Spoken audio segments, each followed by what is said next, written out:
The House will come to order. Prayer by the chaplain.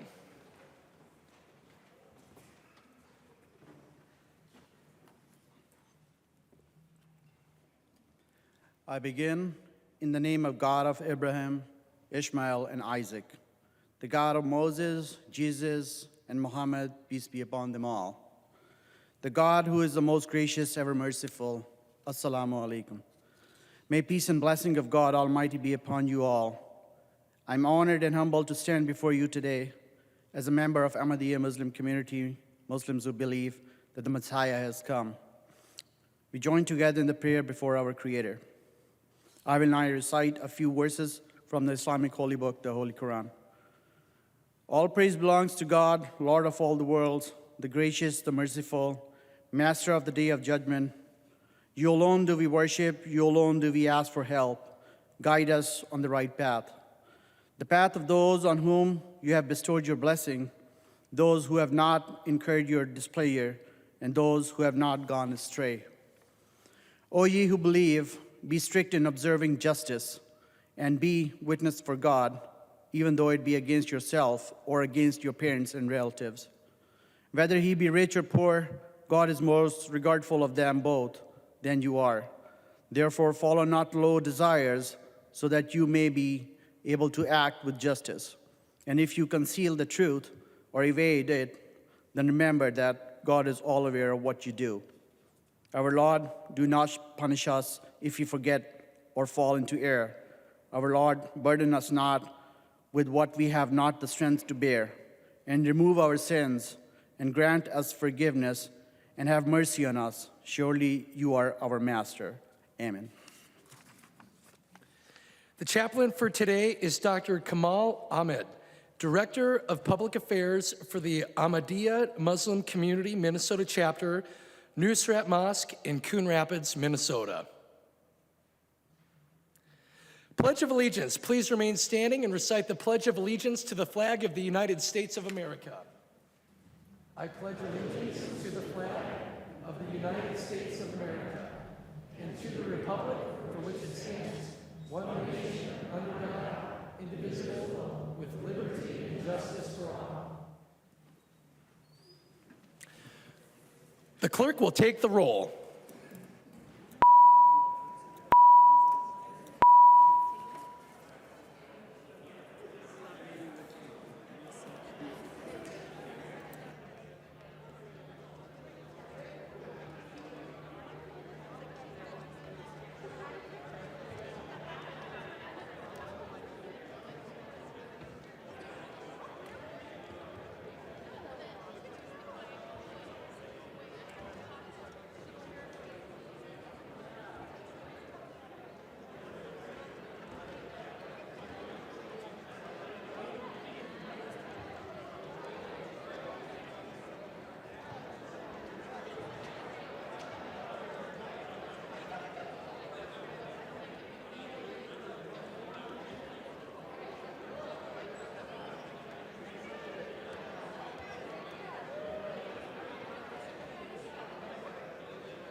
The clerk will close the roll.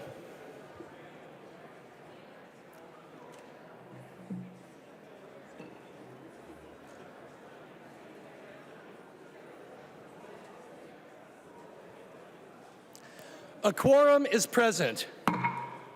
The clerk will read the journal of the preceding day. Journal of the House, 93rd Session, 2023, 23rd day, St. Paul, Minnesota, Thursday, February 16th, 2023.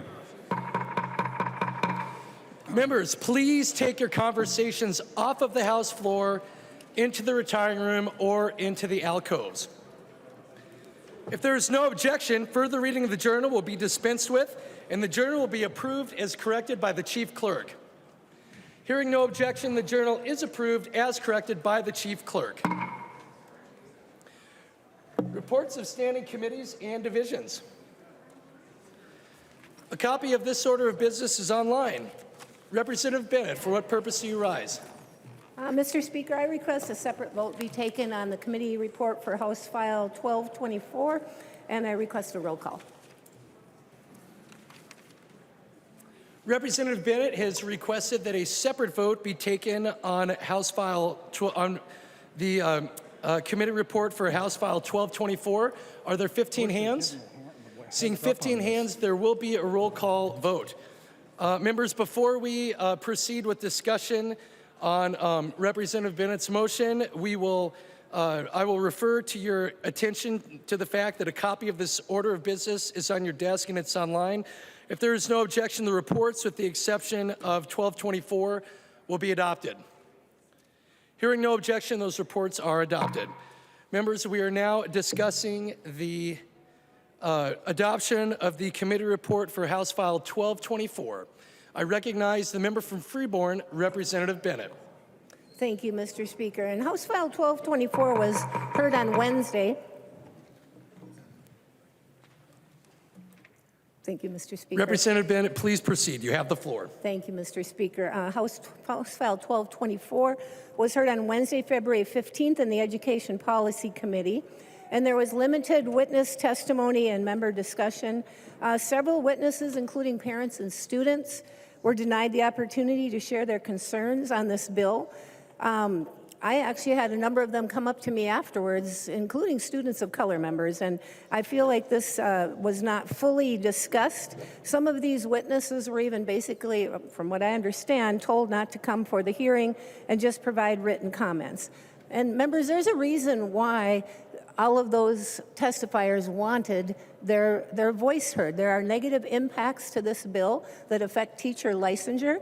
This bill deserves the discussion from both members, which was limited, as well as by the public witnesses who did not have opportunity to give their testimony. So again, I would ask that this go back to the Education Policy Committee where more discussion, member discussion, and witness discussion can take place.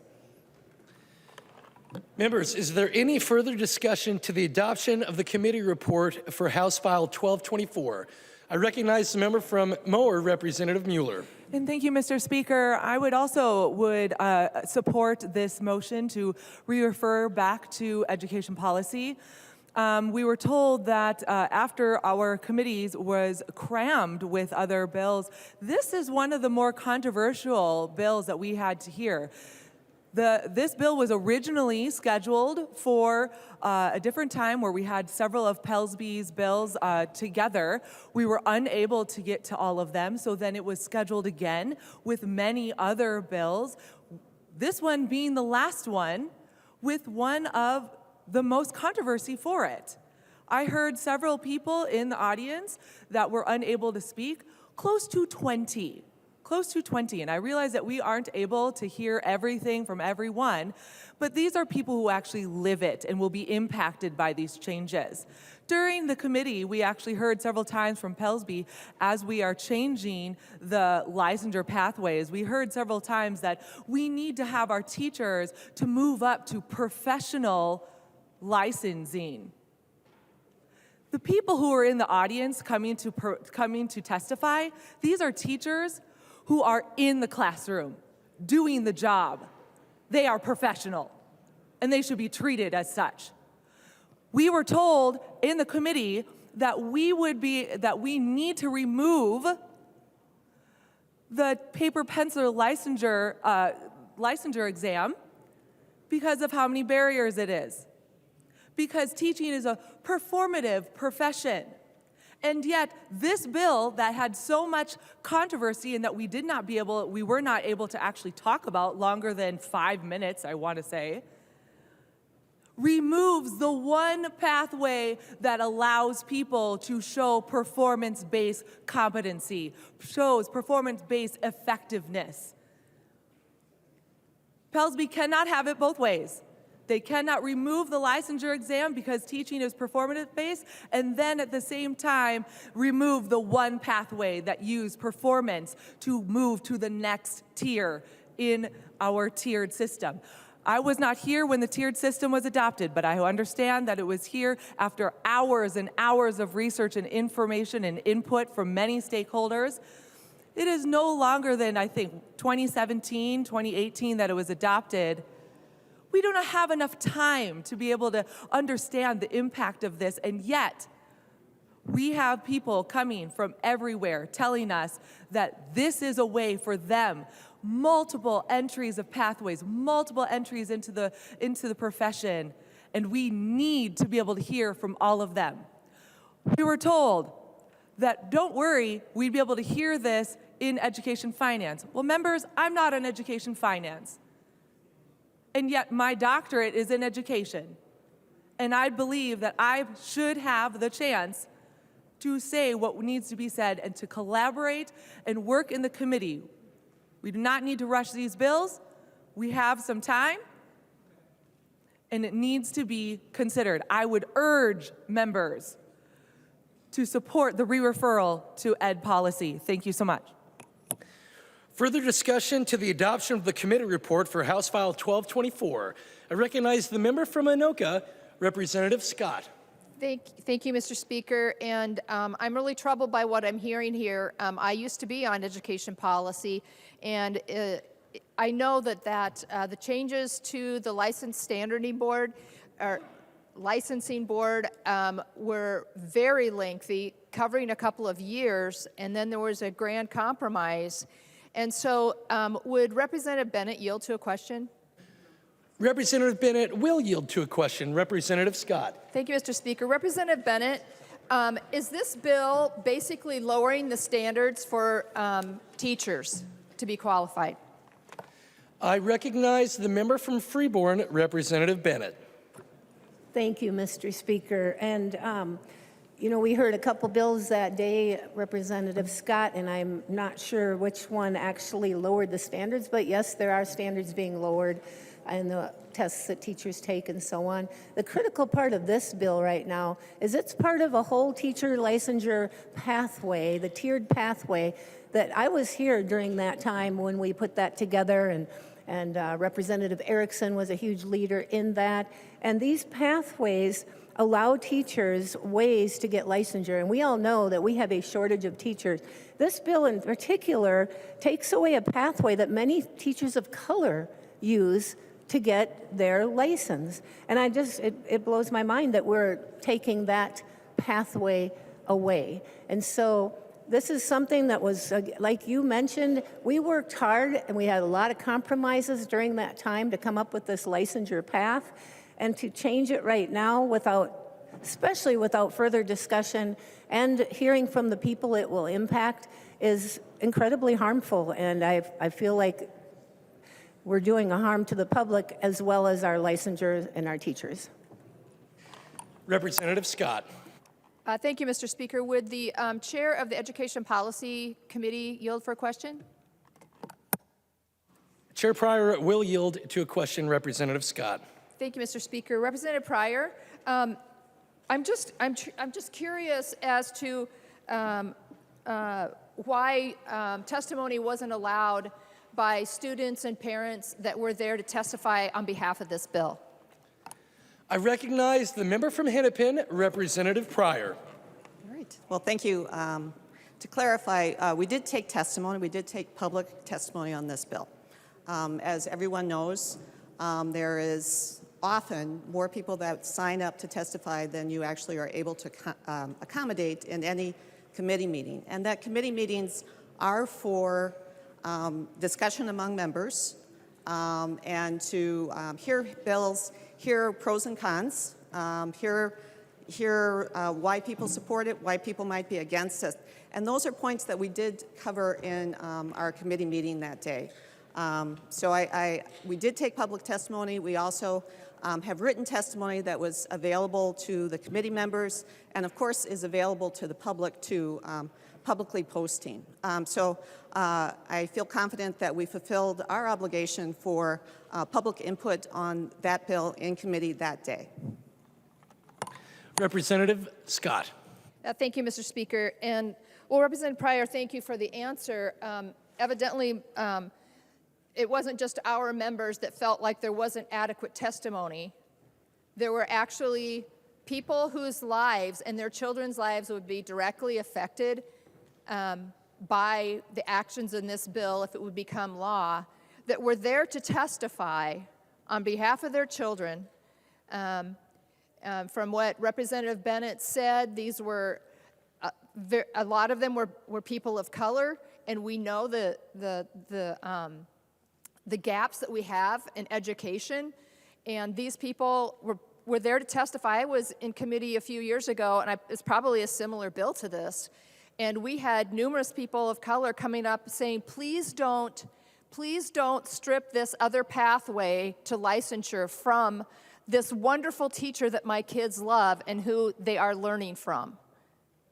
And I have a feeling that this is the same thing that's happening with this bill.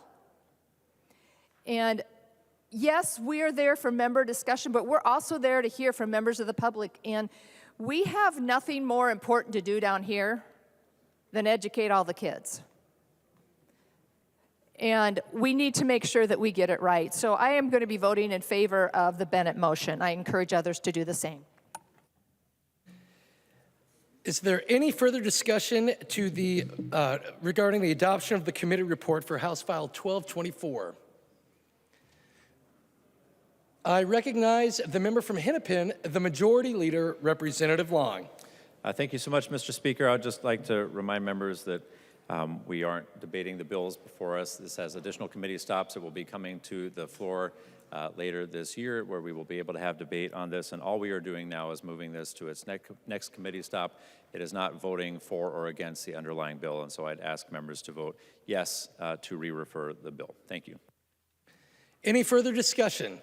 I recognize the member from Freeborn, Representative Bennett. Thank you, Mr. Speaker, and I appreciate that from our majority leader. But in education policy, that's where we deserve a robust and thorough discussion of bills like this that are going to impact many. We have other bills that can go through quickly, and perhaps they don't need the thoroughness that this one does, but this is huge. So members, I would ask that you would give a green vote.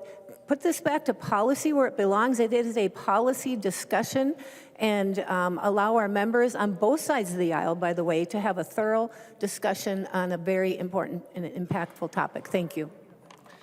Members, before I instruct the Chief Clerk to take the roll on the regarding the adoption of the committee report for House File 1224, I would like to remind the body that a yes or green vote is a vote to adopt the committee report on House File number 1224, while a no or red vote is a vote to not adopt the committee report on House File 1224.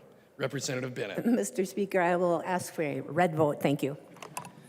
There being no further discussion, the clerk will take the roll regarding the adoption of the committee report for House File 1224.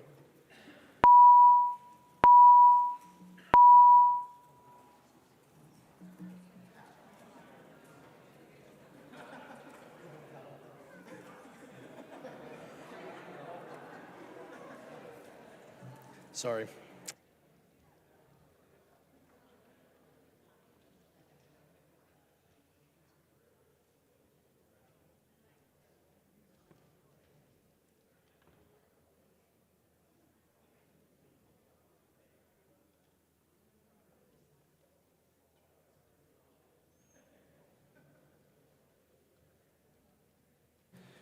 The clerk will close the roll.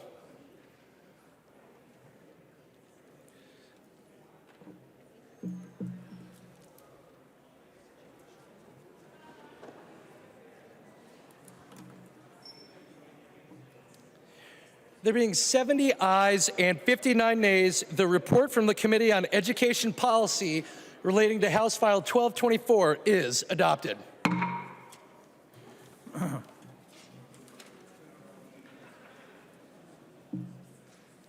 Second reading of House Files.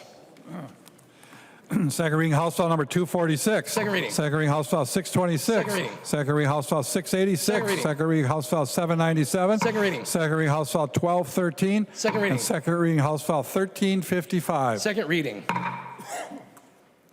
Introduction of bills. The following House files have been offered for introduction today. The Chief Clerk will report the House files and give them their first reading. Introduction of first reading of House Files 1960 through 2092. First reading House Files 1960 through 2092.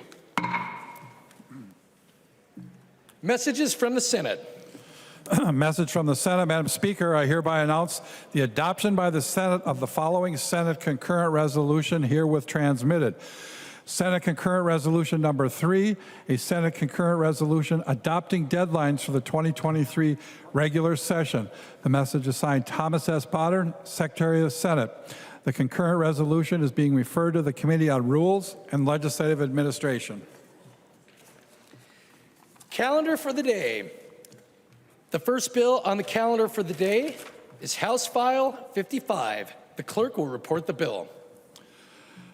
House File number 55, number 2 on the calendar for the day, an act relating to public safety, the second engrossment. I recognize the author of the bill, the member from Dakota, Representative Richardson, to explain the bill.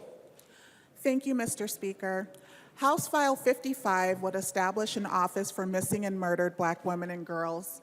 As a nation and state, we are facing a crisis, and it is critical and long overdue that we have investment in disrupting this crisis.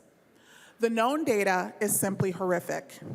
When this conversation started in the legislature in 2019, there were an estimated 64,000 to 75,000 Black women and girls missing in the United States, making it clear that we don't even understand the full scope of this crisis. In 2020, more than 100,000 Black women and girls were reported missing. While we account for 15% of the US population, we make up 1/3 of the missing person cases. Our girls are less likely to get Amber Alerts, we are less likely to get media attention coverage, and it is no surprise that our cases stay open 4 times longer than our white peers. In addition, Black women and girls are at increased risk of harm. More than 20% are raped in their lifetime. In Minnesota, where Black women make up 7% of the population, we account for more than 40% of the reported domestic violence cases. And to be clear, that's reported cases, and I would argue that that figure is even higher when you consider cases that go unreported. There are also significant disparities in human trafficking incidents. A 2-year study of human trafficking found that 40% of sex trafficking victims identified as Black women.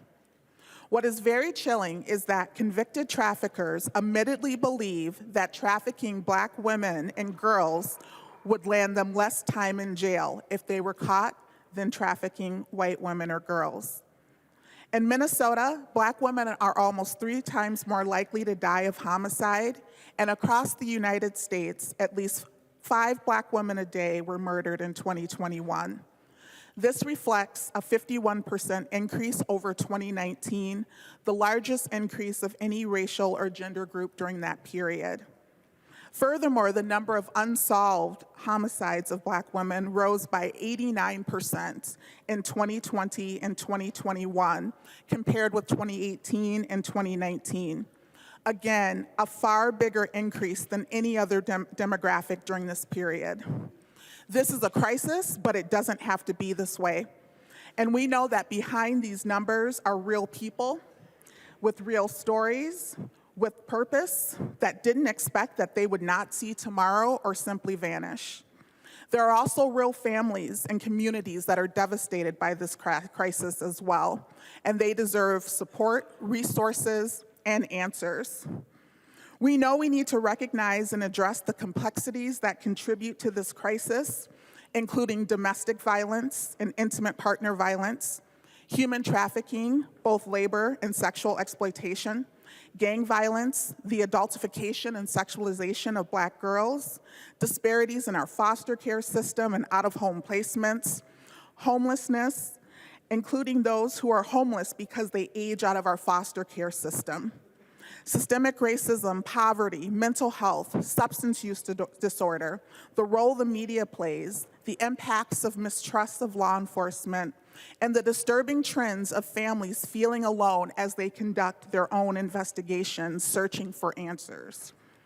We must do better, and Black women and girls deserve better, and the community agrees.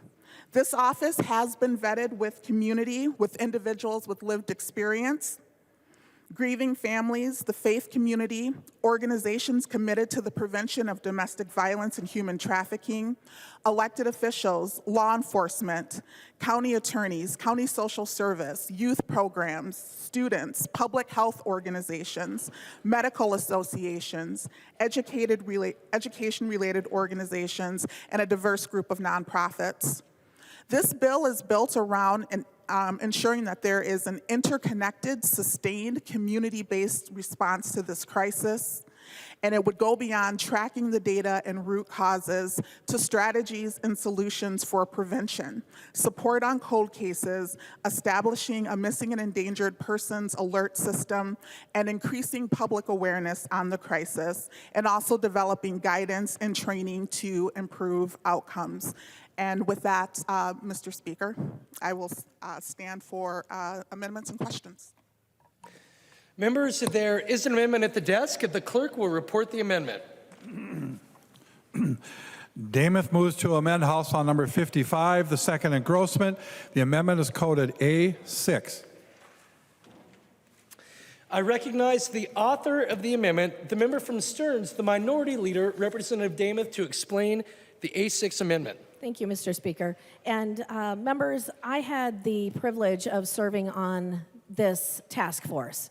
And I have to tell you, even though our meetings were on Zoom, the topic was heavy because we are talking about lives.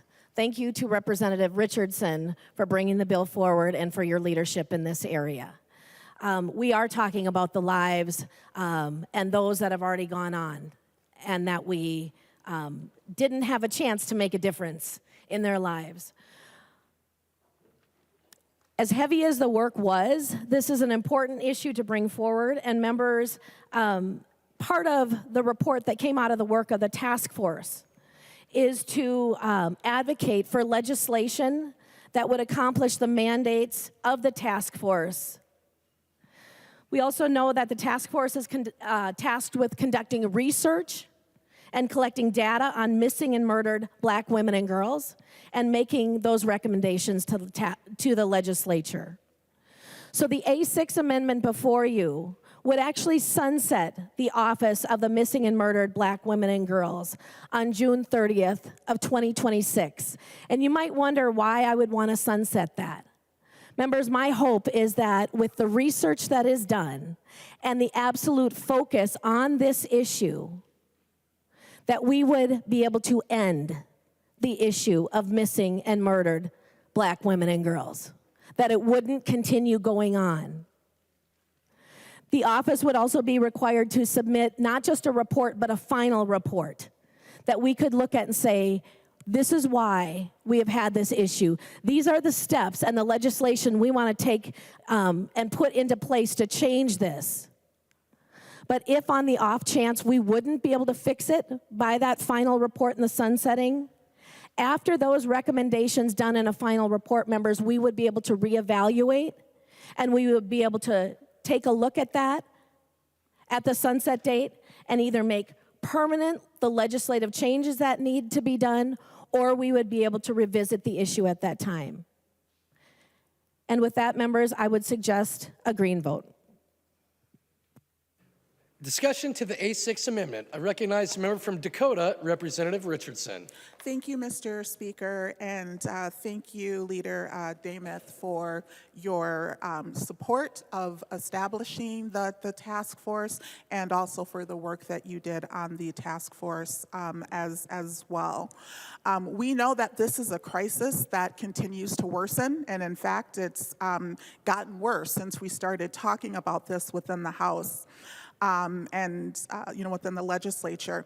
It's taken decades for us to get to this place where we have such unacceptable disparities, and I don't think that it's realistic for us to sunset this office in June of 2026 because there's a significant amount of work that would need to be done. And so for that reason, members, I would recommend a no vote.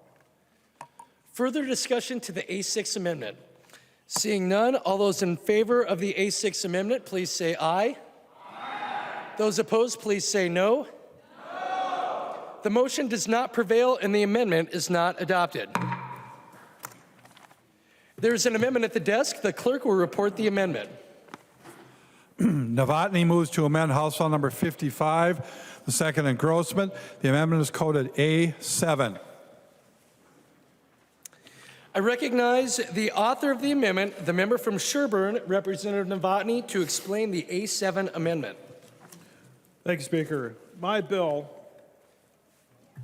I think, would make a difference in the situation and solve the problem. And what the amendment is to take the money and give it to the BCA.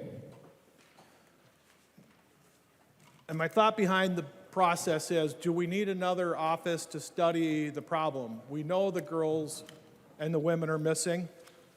We know when they've been found murdered. What we need is people to be out there working to try to solve the crimes. I went to a homicide conference once when I was working up in Duluth, and the instructor, who was a longtime veteran of many investigations of homicides, he walked in and he wrote on the whiteboard at the front of the class, and he wrote the letters GOYAGKOD.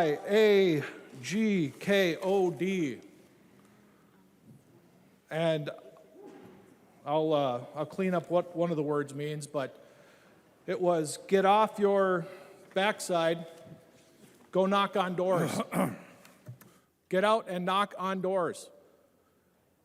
No one's ever solved a homicide sitting in a desk. Get out and knock on doors. Now, I'd like to point out to you that in the heading of this bill that we're talking about, it's missing and murdered people. We're looking for information on women and children, women and girls that have possibly been murdered. Now, that leads to the obvious conclusion that you could be knocking on a door that you're going to be talking to a suspect in a murder. Now, I don't know the parameters of the grant that would be set up, but I don't think wherever this office will be situated, probably somewhere here in St. Paul, that many people responsible for a young woman going missing or being murdered, they probably won't show up at the office. Someone's going to go have to look for them. If we do it with a local agency, we know that these people move, the traffickers, especially the sex traffickers, will recruit runaways, and they will take them in different areas, different counties, move throughout the state. We know that a lot of the girls from the cities will be up in St. Cloud in the cities. It's a statewide issue. By moving this money to the investigating part of the BCA, by my numbers, based on other things that we've done, they should be able to hire approximately 8 agents that would be able to respond and investigate these crimes statewide. I base this on some of the investigations I did of missing people. When a runaway would come down here to the cities, a lot of times they don't have cell service, so they would have to use a public Wi-Fi, a McDonald's, something like that. And the one case I was on, specifically, we knew when she would get on a bus and when she would move around late at night. Someone from this office that we're proposing isn't going to be able to go look for her. We're going to need dedicated people that can put in the work to sit on that bus shelter, to sit on that Wi-Fi, to pick her up, get her out of whatever situation she may or may not be in, and hopefully save her from becoming a trafficking victim. I think it's the best spending of the money and the best result we could have for these women and girls that are missing or murdered is to spend this money in the field where it'll actually get a result. I ask for a green vote. Further discussion to the A7 amendment. I recognize the member from Dakota, Representative Richardson. Thank you, Mr. Speaker. And members, I just want to clarify that this office goes beyond studying this issue, and this office is charged not only with assisting with cold cases, but also working closely with law enforcement to ensure that there are strategies and solutions that are community-based to address this crisis. We know right now that cases involving Black women and girls stay open 4 times longer than cases involving their white peers. And I think it's important to note that this amendment also disregards what families and communities have been crying out for.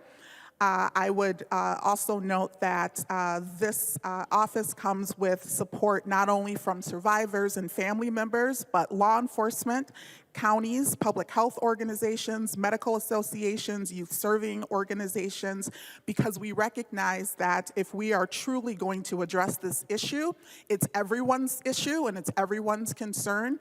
And so with that, I would recommend a no vote on this amendment. Further discussion to the A7 amendment. I recognize the author of the amendment, the member from Sherburne, Representative Novotny. Thank you, Speaker Wogeman, and thank you, Representative Richardson. I agree. It is a crisis. I agree that this needs specific, targeted investigations. That's why these investigations stay open, as you said, longer. We need specific targeting of this investigative process. And with that, Mr. Speaker, I ask for a roll call. Representative Novotny requests a roll call vote. Seeing 15 hands, there will be a roll call vote. Is there any further discussion to the A7 amendment? Seeing no further discussion, the clerk will take the roll on the A7 amendment.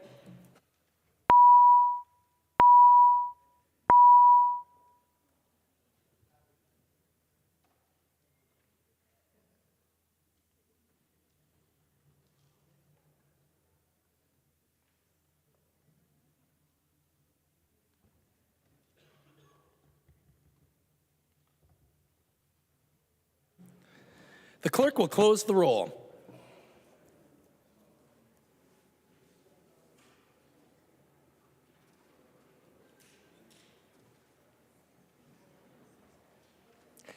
There being 59 ayes and 70 nays, the motion does not prevail and the amendment is not adopted.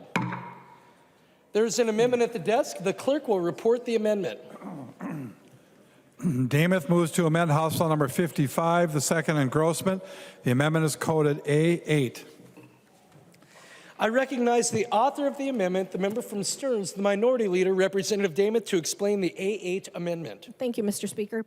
And members, the A8 amendment would delete the language in this bill that would appropriate $300,000 for grants to nonprofit organizations, but would instead create a reward fund for information on missing and murdered Black women and girls.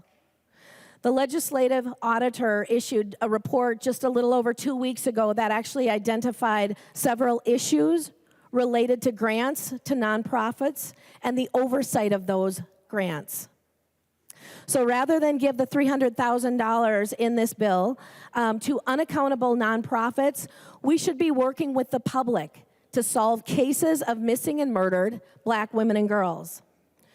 The A8 amendment is based on the language of a bill that was actually House File 3055 from a year ago that Representative Becker-Finn had authored that would have created a reward fund for missing and murdered Indigenous relatives.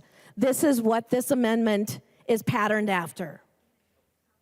In an interview with WCCO last fall, St. Paul Police Sergeant Matt Toronto said, "Sometimes people are hesitant to come forward, especially if it's a friend or a family member. If they are going to break that bond with the person or even with that trust, money can be one of the motivators." So members, today, I believe that a reward fund would be better use of the $300,000 appropriation in this bill. This would motivate us to receive more information and hopefully solve those crimes. And I would request a green vote. I'll take a roll call too, Mr. Speaker. Representative Damath requests a roll call vote. Seeing 15 hands, there will be a roll call vote on the A8 amendment. Is there any further discussion? I recognize the member from Dakota, Representative Richardson. Thank you, Mr. Speaker, and thank you, Representative Damath, for the amendment. I would just note that this amendment reflects language in a current bill that's being carried by Representative Kozlowski, and they have graciously offered to work with me in collaboration on their bill. I would also note that the community engagement piece of this is really key. When we're talking about the fact that Black women make up 7% of the state's population, but 40% of the domestic violence victims within this state, we know that we're going to need the support of our domestic violence providers. We know that we're going to need the support of those who are working in the spaces related to human trafficking with the Safe Harbor project. And we also know that there's a lot that we need to do around protecting our youth as it relates to prevention as well. And so for that reason, I would recommend a no vote, and would also just note that a number of these organizations and these community-based organizations, they're doing good work within our communities, and they've been supported on both sides of the aisle. Thank you, Mr. Speaker. Further discussion to the amendment. Seeing no further discussion, the clerk will take the roll on the A8 amendment.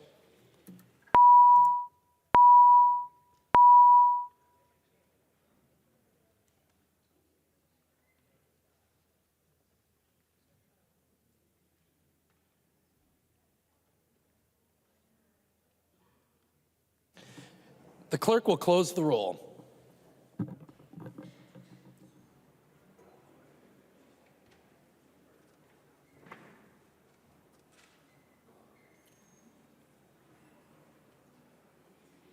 There being 59 ayes and 70 nays, the motion does not prevail and the amendment is not adopted. There are no further amendments at the desk. The clerk will give the bill its third reading. Third reading, House File number 55. Third reading. Discussion to House File 55. I recognize the author of the bill, the member from Dakota, Representative Richardson. Thank you, Mr. Speaker, and thank you, members, for today's debate on House File 55. I just want to be clear as I'm wrapping this up. This office is not about asking for more attention. It's about getting the same attention, and it's about having our lives honored in the same ways. We matter, and we deserve the same energy and coverage in our cases. We are worthy of attention, we are worthy of resources, we are worthy of protection and investment in prevention resources. I also want to take a moment to thank the families that have shown up year over year as we fought to get this office established, where they relived the worst days of their lives, forced to sit in that trauma repeatedly in order to get to this point. And two of those families I want to lift up today that are with us on the House floor and also within the gallery as well. I want to start by saying the name of Brittany Clardy. Brittany, when she first was reported missing by her family, they knew that something was wrong. And when they reached out to law enforcement, they were met with the response that she probably just ran away with her boyfriend. The family was forced to undertake their own investigation, and it was 11 days later that Brittany was found deceased. And I will never forget being in committee as I listened to Brittany's mother, Marquita, talk, and she said something that haunts me to this day. I am left wondering if that initial response had been different, would my daughter be here today? That's how she starts each of her days. So I want to say Brittany Clardy's name loudly, and I want to acknowledge her mother. I want to acknowledge her sister, Lakeisha Lee, who is also with us here today, and her family, who have taken that tragedy and have done everything that they can to ensure that Brittany's memory is honored and have been unwavering supporters of creating this office. I also want to lift up the name of Taylor Hayden. And the Hayden family is also here within the gallery today.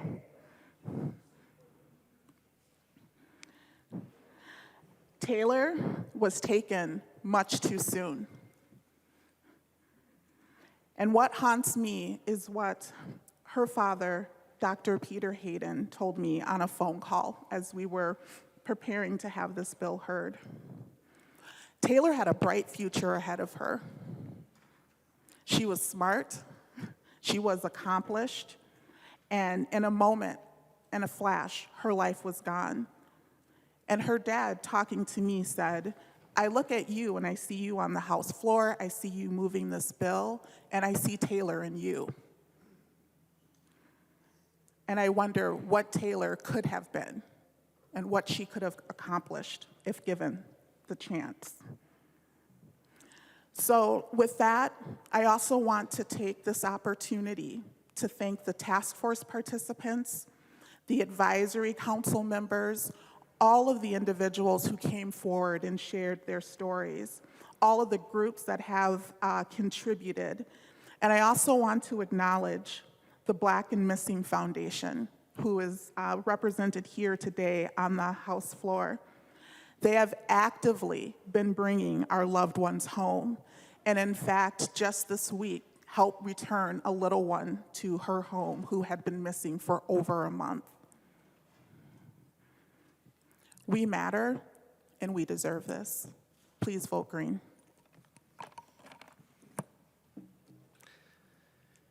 There being no further discussion, the clerk will take the roll.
The clerk will close the roll.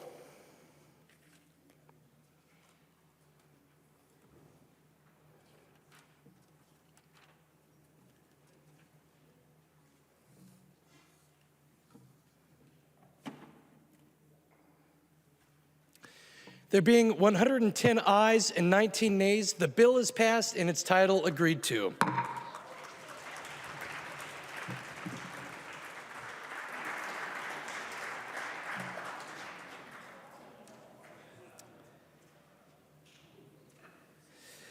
Members, before I instruct the clerk to report the next bill that is on the calendar for the day, it is my great honor to announce the return of former House member, former representative, former chair of the Ways and Means Committee, Rena Moran. Members, please give Chair Moran a warm welcome back to the chamber.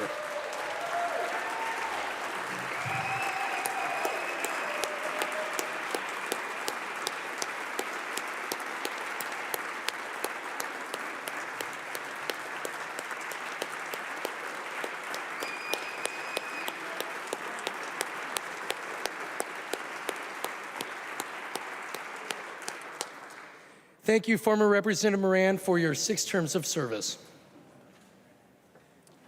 The next bill on the calendar for the day is House File 56. The clerk will report the bill. House File number 56, number 5 on the calendar for the day, an act relating to real property.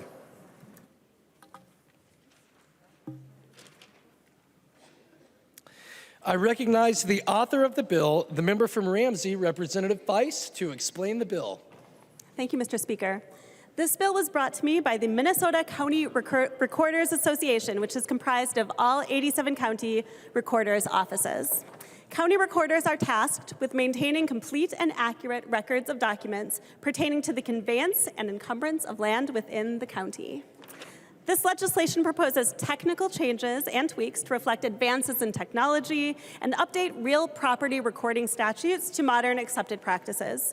This is the year for this common sense good governance bill. And if anybody has some really tricky county recorder questions for me, I have on speed dial Mary Schreiner, Brown County Recorder and co-chair of the Minnesota County Recorders Association Legislative Committee. Thank you.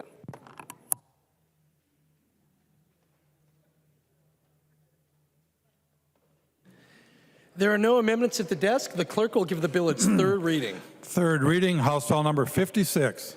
3rd reading. Any discussion to the bill? I recognize the author of the bill, the member from Ramsey, Representative Feist.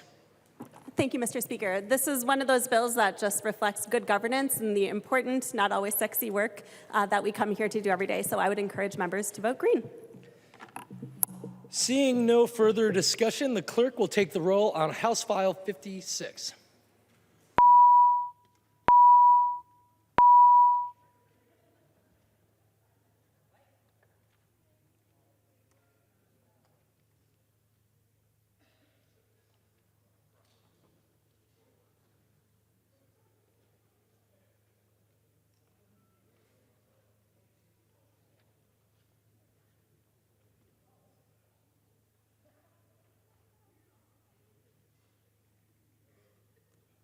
The clerk will close the roll.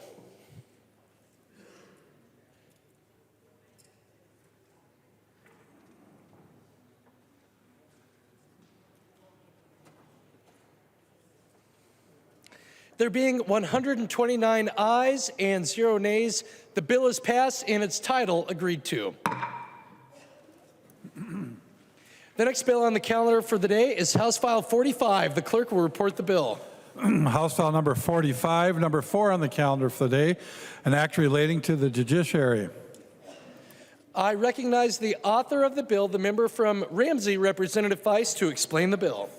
Thank you, Mr. Speaker. This bill is a technical update to the Veterans Restorative Justice Act.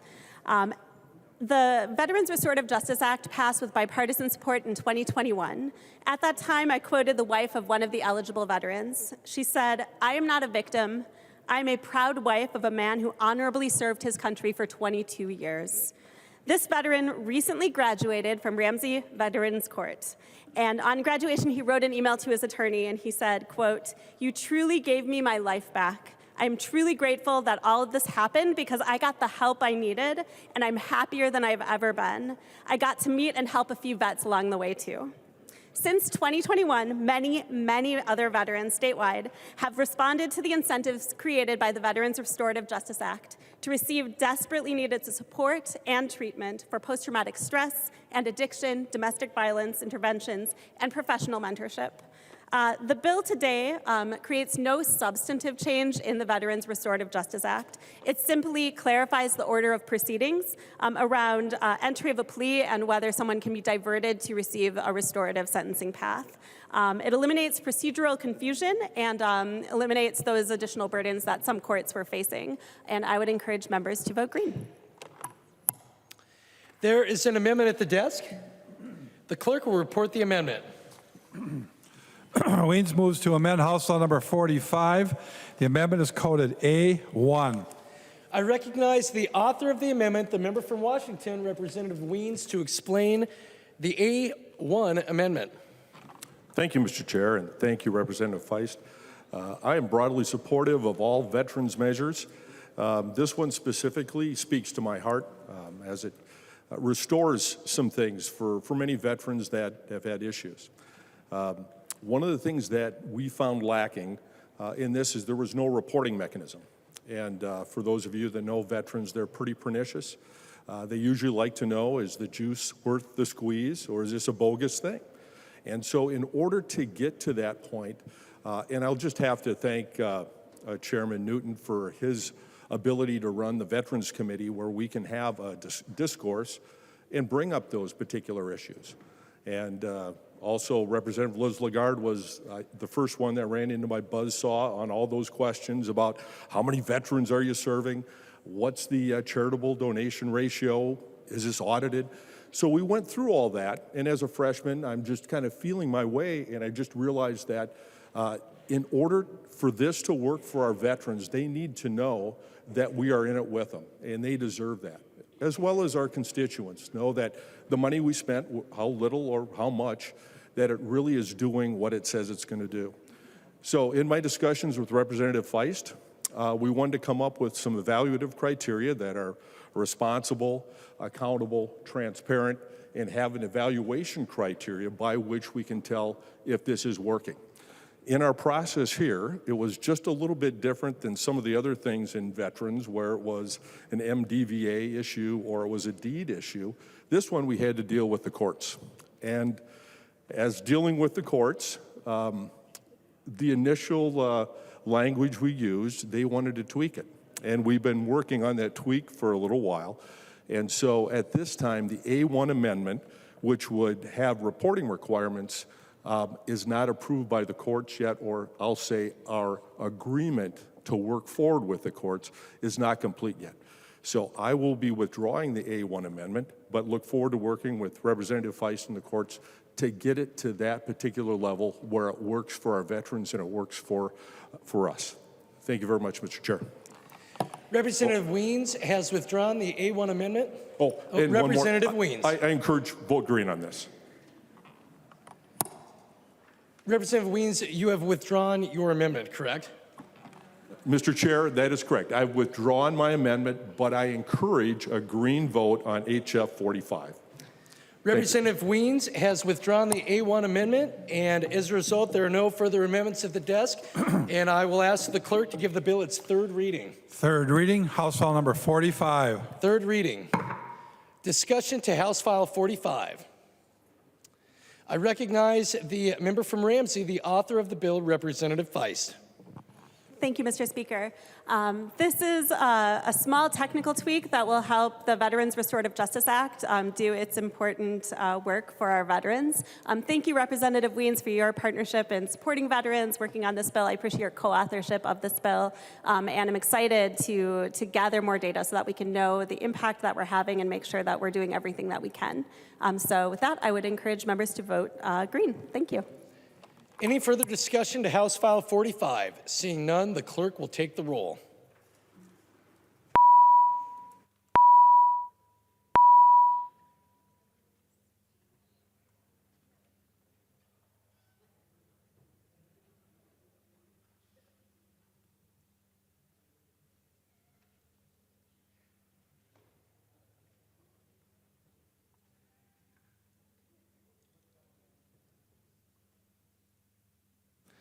The clerk will close the roll.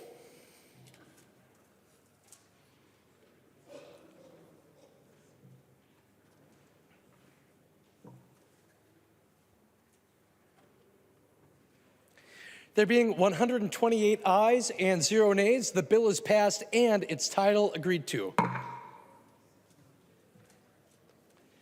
The next bill on the calendar for today is House File 30. The clerk will report the bill.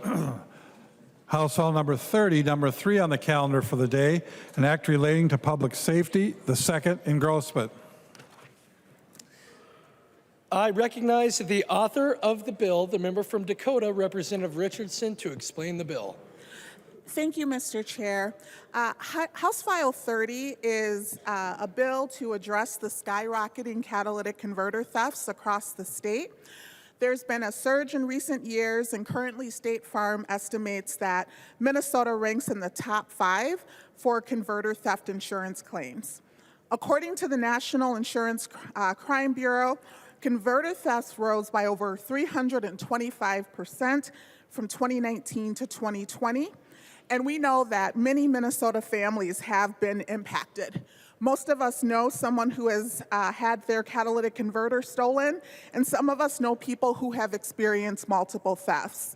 The thefts are hurting Minnesotans' pocketbooks as the replacement costs can exceed more than $2,000 or result in the total loss to a vehicle. Minnesota was recently among 9 states involved in a recent takedown of what the U.S. Department of Justice called a national catalytic converter theft ring. An estimated $38 million worth of stolen converters were shipped to a New Jersey shop, which extracted the precious metal powders from the equipment and sold it to a metal refinery for more than $545 million. The DOJ release notes that it received assistance from law enforcement across the state, including the cities of St. Paul, the Minnesota Commerce Fraud Bureau, the Blaine Police Department, the Anoka County Sheriff's Office, Carver County, the Roseville Police Department, Plymouth Police Department, Bloomington Police Department, Eagan, Woodbury, Brown County Sheriff's Office, the Brooklyn Park Police Department, the Fridley Police Department, and Mendota Heights, Chaska, and Coon Rapids Police Departments all provided assistance in this case, showing the extensive reach of this crime ring. With criminal enterprises and conspiracies of this scale, it's no surprise that Minnesotans are calling for us to do more to prevent this theft, and I look forward to today's debate on the bill. There is an amendment at the desk. The clerk will report the amendment. O'Driscoll moves to amend House File number 30, the second engrossment. The amendment is coded A6. I recognize the author of the amendment, the member from Stearns, Representative O'Driscoll, to explain the A6 amendment. Thank you, Mr. Speaker and members. The A6 amendment attempts to provide some clarifying language with some of the individuals who are covered by this particular bill. We, as the bill author said in her setup today, and I concur, we have a catalytic converter issue and problem here, not only in the state of Minnesota, but across the nation with theft. And she is exactly right. We all do know someone, or maybe ourselves, have been victims of catalytic converter theft. What the A6 amendment does, although it appears to be rather a long amendment, relatively speaking, it basically takes in lines 1.4 through 1.6 as it relates to those who are scrap metal dealers or agents or employees or representatives of such dealers. And it says that if there's going to be criminal activity, a misdemeanor that will be levied for the improper possession or disposal or receipt of a catalytic converter, that in this case it would have to be an intentional act. That these individuals would have to have knowingly and willingly taken for the lack of a better term in law enforcement, a hot item and just attempted to dispose of that. The rest of the language, because of the way that this is being written in C and D on the A6 amendment, continues to say that other players, if I could use that term, and maybe it's the group of folks who we're looking at targeting in this particular bill, who are acquiring these things and wanting to dispose of them in an illegal manner, whether they are intentionally or unintentionally doing so, that they would still be held in the spirit and intent of what the bill author has. I see this as a great compromise and a good way to be able to strengthen the bill. And members, I ask for a yes vote to add the word intentional as it relates to a misdemeanor for those who are scrap dealers, agents, representatives, or others associated with the industry. So a long description, but I think it makes a lot of sense now that we know it's there. And I hope that the bill author will look at this as a friendly amendment to the bill. Thank you, Mr. Speaker. Discussion to the A6 amendment. I recognize the member from Dakota, Representative Richardson. Thank you, Mr. Speaker. And I would just note that we have pretty significant evidence that in Minnesota that there are bad actors.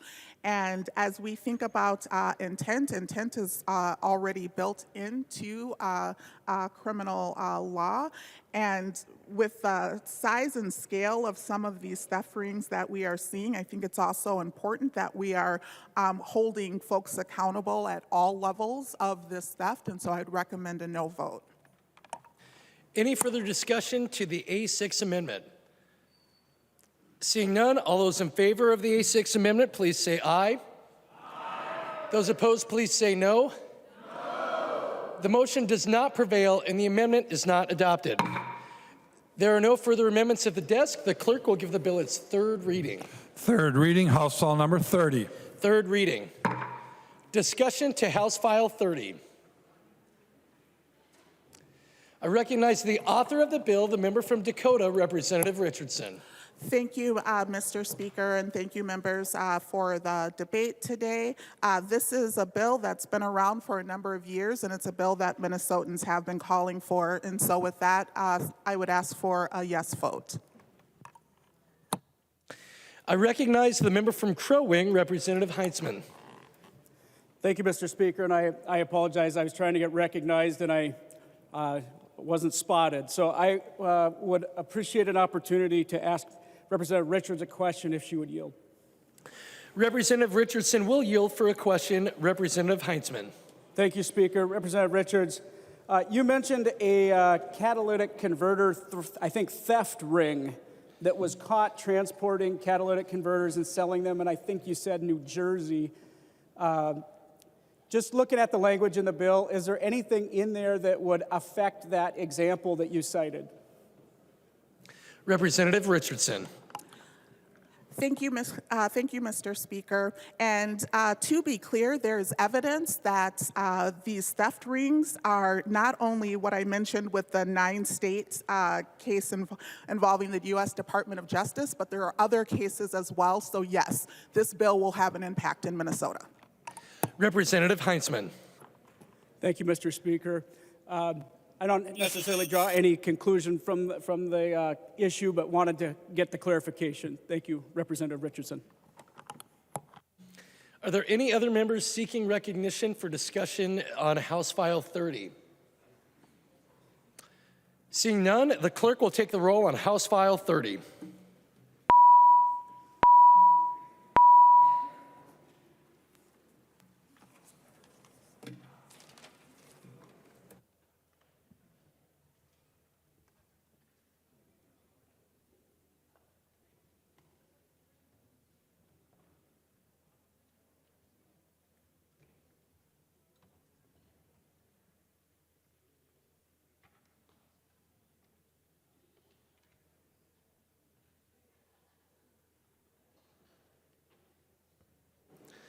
The clerk will close the roll.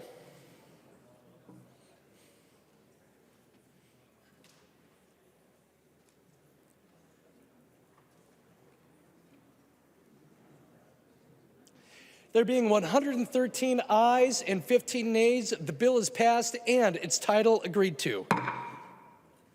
The next bill on the calendar for today is House File 16. The clerk will report the bill. House File number 16, number 1 on the calendar for the day, an act relating to health, the second engrossment. I recognize the author of the bill, the member from Ramsey, Representative Hollins, to explain the bill. Thank you, Mr. Speaker, and thank you, members. House File 16 is a long overdue bill to ban the use of so-called conversion therapy against minors and vulnerable adults in the state of Minnesota. I say so-called because conversion therapy is not therapy at all. It has been denounced by every mainstream medical and mental health association. Conversion therapy includes a range of dangerous and discredited practices aimed at changing a person's sexual orientation or gender identity. It preys on the fears of parents and does irreparable harm to children. Conversion therapy practices include berating children, aversion therapy using nausea and electroshock, and even something called therapeutic rape. Beyond being humiliating, degrading, and painful, studies have shown that these treatments are ineffective and lead to depression, decreased self-esteem, substance abuse, self-harm, and suicide. House File 16 would also protect desperate and confused parents from being taken advantage of. A recent study by the Trevor Project found that $650 million is spent annually to provide conversion therapy. In committee hearings, we heard from testifiers whose parents went into severe debt to put their teenagers through conversion therapy. Imagine spending $30,000 on a treatment that's not only ineffective, but actively harmful to your child. Minnesota has long been a leader on LGBTQ+ issues, but we've lagged behind on the issue of conversion therapy. 20 other states, the District of Columbia, and Puerto Rico have all restricted the use of these harmful practices. And our fight against conversion therapy in Minnesota started long before I was elected. In fact, this bill has been championed for 10+ years, first by former Rep. Susan Allen, then by Representative Peter Fisher, then by now Senator Erin May Quaid, and finally by former Representative Hunter Cantrell. And I know he's around here somewhere, but I wanted to take a second to thank Representative Cantrell. Not only did he carry this bill when he was in the House, but he has continued to work on it with me during the past 3 years. So I want to recognize his dedication to this issue and to our LGBTQ communities. We're here today because we must move past the idea that queer people, especially our children, can choose their sexuality or gender identity and let them show up as their full, glorious, authentic selves. Finally, please keep in mind that there are people in this body and in the gallery who have been directly impacted by conversion therapy, whether they've been forced through it themselves or have lost loved ones to suicide following this destructive practice. This is a devastating, highly personal, highly distressing topic, and so I look forward to a passionate but respectful debate. Thank you, Mr. Speaker. Members, there are amendments at the desk, but before I instruct the Chief Clerk to report those amendments, it's my great honor to recognize former House member Hunter Cantrell. Please welcome Representative Cantrell back to the chamber.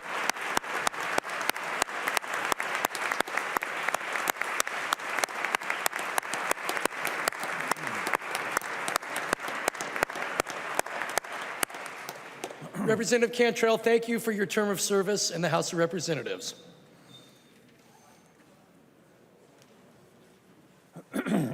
There is an amendment at the desk. The clerk will report the amendment. New Brindley moves to amend House File Number 16, the second engrossment.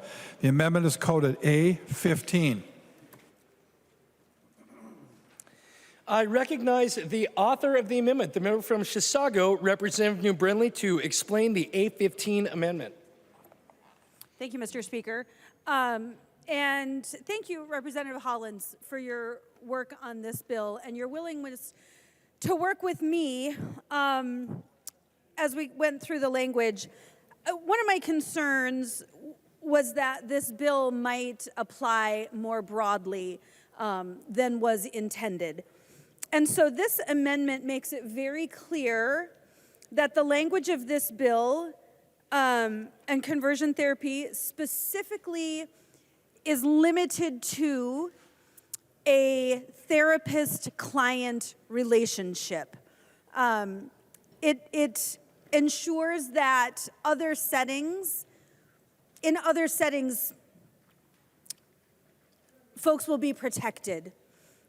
They will be afforded some protections. For example, clergy who might be, quote, counseling with a member of their congregation would not fall under House File 16 if this amendment is accepted. In addition, I had concerns that perhaps there would be a therapist with a niece or a nephew who is struggling. And that could create some gray area in conversations just within a family. And so the A15 amendment just tightens up the definition of a client-therapist relationship to ensure that this bill, the conversion therapy ban, applies to that very specific relationship and not other relationships that could exist outside of this. Like I said, this will ensure that the bill does not apply to clergy working with members of their congregation. It actually makes sure that someone who happens to be a therapist, this would not apply to them if they're not working as a therapist in those relationships. So it just provides some protections and more clearly defines who is affected by this conversion therapy ban, and I would ask for a yes vote. Further discussion to the A15 amendment. I recognize the member from Ramsey, Representative Hollins. Thank you, Mr. Speaker. And I want to thank Representative New Brindley for working tirelessly with me on this to get to some language where we could both be in agreement on this. I think we found a pretty good compromise here, and I think that it's one that does protect both children and individuals who might be seeking counseling, but also protects individuals who are licensed therapists but are not providing a formal therapy to somebody. And so I would encourage a yes vote. Any further discussion to the A15 amendment? Seeing none, all those in favor of the A15 amendment, please say aye. Aye. Those opposed, please say no. The motion prevails and the amendment is adopted. There is an amendment at the desk. The clerk will report the amendment. New Brindley moves to amend House Law number 16, the second engrossment as amended. The amendment is coded A20. I recognize the author of the amendment, the member from Chisago, Representative New Brindley, to explain the A20 amendment. Thank you, Mr. Speaker. So another concern that I had with the underlying bill language is in the definition of conversion therapy, it talks about changing behaviors.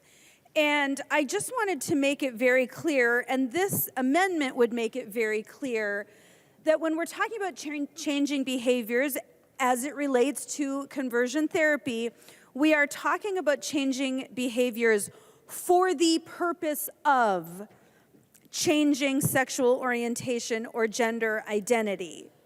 Now, in working with our nonpartisan staff, it is their understanding, it is their belief that the underlying language already does that and that this amendment would be redundant.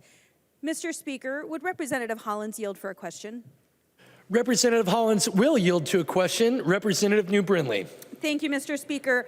I just want to make sure, Representative Hollins, is your understanding that in the underlying bill language, that when it references on line 1.12, when it references changing behaviors, that is very specific to changing behaviors for the purpose of changing someone's sexual orientation or gender identity? I recognize the member from Ramsey, Representative Hollins. Thank you, Mr. Speaker.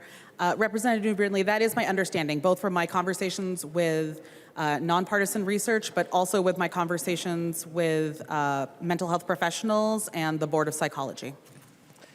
Representative New Brindley. Thank you, Mr. Speaker, and thank you, Representative Hollins. I think that that's a really important distinction because, frankly, in this space and in the therapy space generally, it's about changing behaviors. And there are many behaviors sort of related to, that might be related to sexual orientation or gender identity that we might want to change. We talked specifically, Representative Hollins and I, we've had many, many conversations. And we talked specifically about things like a pornography addiction or things like inappropriate expressions that might not help someone to fit into their new identity, whatever it is they are seeking to do. And so it could be really critical that a therapist have the ability to work with a client to change behaviors. And so I just wanted to make sure that this is very clear that we're talking about changing behaviors for the purpose of changing sexual orientation or gender identity. And I appreciate the clarification, Representative Hollins, and with that, I will withdraw my amendment. Representative New Brindley withdraws the A20 amendment. There is another amendment at the desk. The clerk will report the amendment. Niska moves to amend House Law number 16, the second engrossment as amended. The amendment is coded A16. I recognize the author of the amendment, the member from Anoka, Representative Niska, to explain the A16 amendment. Thank you, Mr. Speaker and members. The A16 amendment grew out of discussions I had with the bill author in the Commerce Committee about a couple of constitutional concerns I have about this bill. There really are two constitutional defects, in my opinion, on this bill, and they both relate to its efforts to regulate particular viewpoints that I don't believe the government has a proper role in regulating. And in introducing the bill author said that we must move past the idea and described an opinion. And it is fine for all of us to advocate for moving past ideas. What it's not fine for is us as the Minnesota legislature trying to prohibit the expression of those ideas. And I believe that the Section 3 of the bill is particularly problematic from this perspective. It tries to define as consumer fraud and write into our consumer fraud statutes a prohibition on an expression of a particular opinion. In Section 325F.69, our current law, in Subdivision 1, we broadly prohibit the act, use, or employment by any person of any fraud, false pretense, false promise, misrepresentation, misleading statement, or deceptive practice. So if someone is already engaging in consumer fraud and selling anything, including therapy of any kind, that's already against Minnesota law. What this bill does is it adds an additional subdivision in that same section that specifically calls out an opinion and uses the same language and then uses the word by and then talks about a viewpoint that people might express out in the marketplace and defines that viewpoint as being consumer fraud. Members, that is something that we as the state of Minnesota cannot do. As Justice Robert Jackson said in the landmark Barnett case in 1943, this is the case in which the Supreme Court struck down a law requiring students to salute and pledge to the flag. Justice Robert Jackson, the majority opinion, said, if there is any fixed star in our constitutional constellation, it is that no official, high or petty, can prescribe what shall be orthodox in politics, nationalism, religion, or other matters of opinion. Members, that is exactly what this bill is doing. It is telling people that we, the state of Minnesota, are declaring certain opinions to be fraudulent. We cannot do that. I do not believe, for example, that Majority Leader Long's public option bill is based on a truthful premise that Minnesota Care is equivalent to the plans on the individual market. But we cannot say it is a fraudulent view to express that it is consumer fraud to express that view in the marketplace any more than we as the legislature can say it is consumer fraud to express a contested view about sexuality, which is what this bill tries to do. As the Supreme Court said in 1995 in the Rosenberger case, government must abstain from regulating speech when the specific motivating ideology or the opinion or the perspective of the speaker is the rationale for the restriction. Members, we should all take our oaths very seriously. We should take the First Amendment very seriously, and we should take very seriously the costs that we are imposing on the Attorney General's office and on the state of Minnesota when we pass laws that are going to be challenged in federal court and probably struck down. My amendment is a way to tighten up this statute, to fix one of the constitutional defects in this statute, and so I urge members to vote yes. And Mr. Speaker, I request a roll call. Representative Niska requests a roll call vote. Seeing 15 hands, there will be a roll call vote. Is there any further discussion on the A16 amendment? I recognize the member from Ramsey, Representative Hollins. Thank you, Mr. Speaker. I understand what Representative Niska is trying to get at here, but I have had conversations with both the Attorney General's office, the Governor's office, and we were all within our rights to restrict commercial speech. I actually pulled up some precedent for that, just for this occasion, lawyer to lawyer. So in the 8th Circuit Court case 1-800-411 Pain Referral Services versus Auto, the Constitution accords a lesser protection to commercial speech than other constitutionally guaranteed expressions.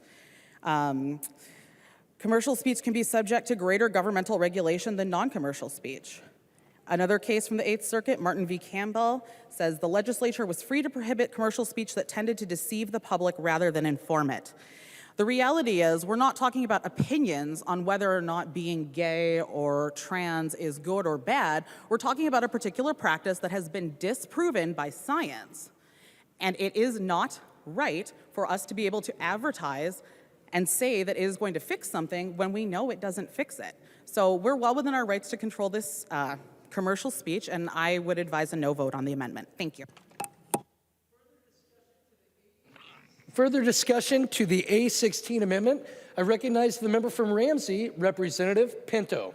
Thank you, Mr. Speaker. Members, just before we vote, I want to note that while the second half of this talks about conversion therapy, these are all examples of things that I would hope that every single member of this chamber would be willing to vote against and be willing to say that it should be prohibited. So this amendment would be taking away this provision, and so members, I sure hope you'd want to keep this, that we're saying that nobody can employ any fraud, false pretense, false promise, false guarantee, misrepresentation, false or misleading statement, or deceptive practice. That's the question before us. So if you vote green, you're saying that we're not going to prohibit those things. If you vote against this, you're saying that we do in fact want to protect the consumers of this state against fraud, false pretense, all the way through deceptive practices. I would hope we could all agree with that.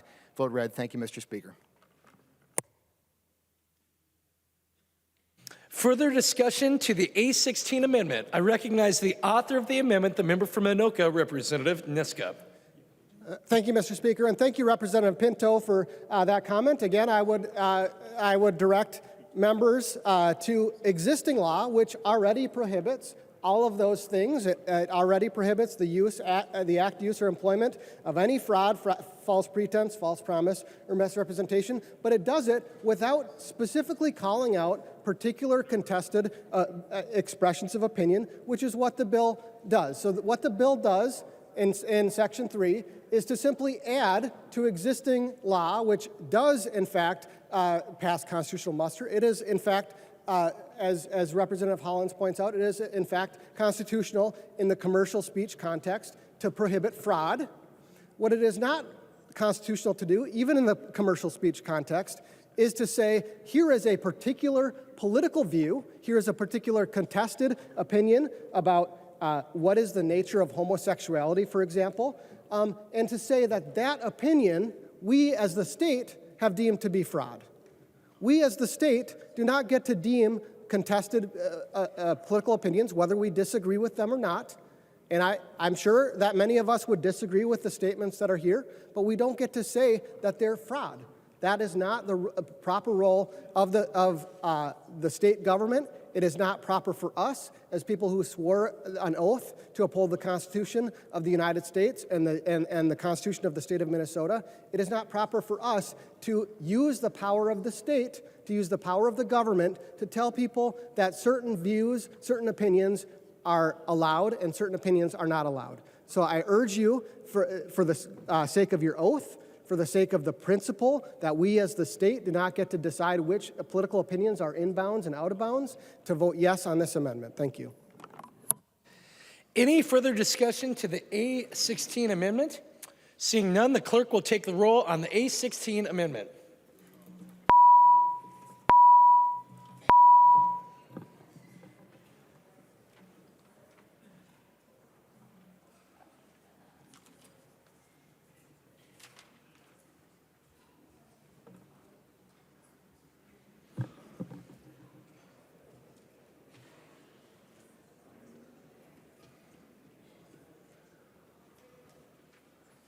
The clerk will close the roll.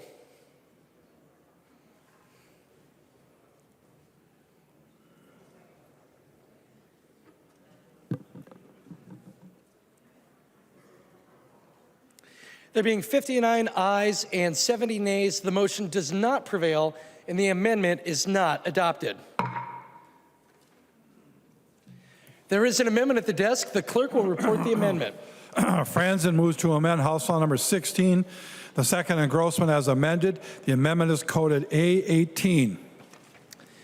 I recognize the author of the amendment, the member from Douglas, Representative Franzen, to explain the A18 amendment.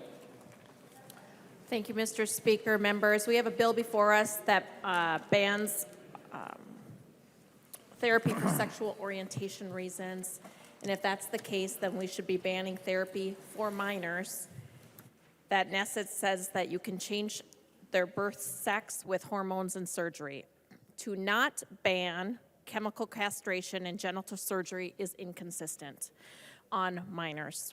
You can't ban sexual orientation therapy and then leave in place chemical castration and genital surgery. I've stood here in this body before on human rights issues such as female genital mutilation, and so this should come to no surprise that I am standing up fighting for reproductive organs of minors on the House floor. It's asking you to support this amendment. Thank you.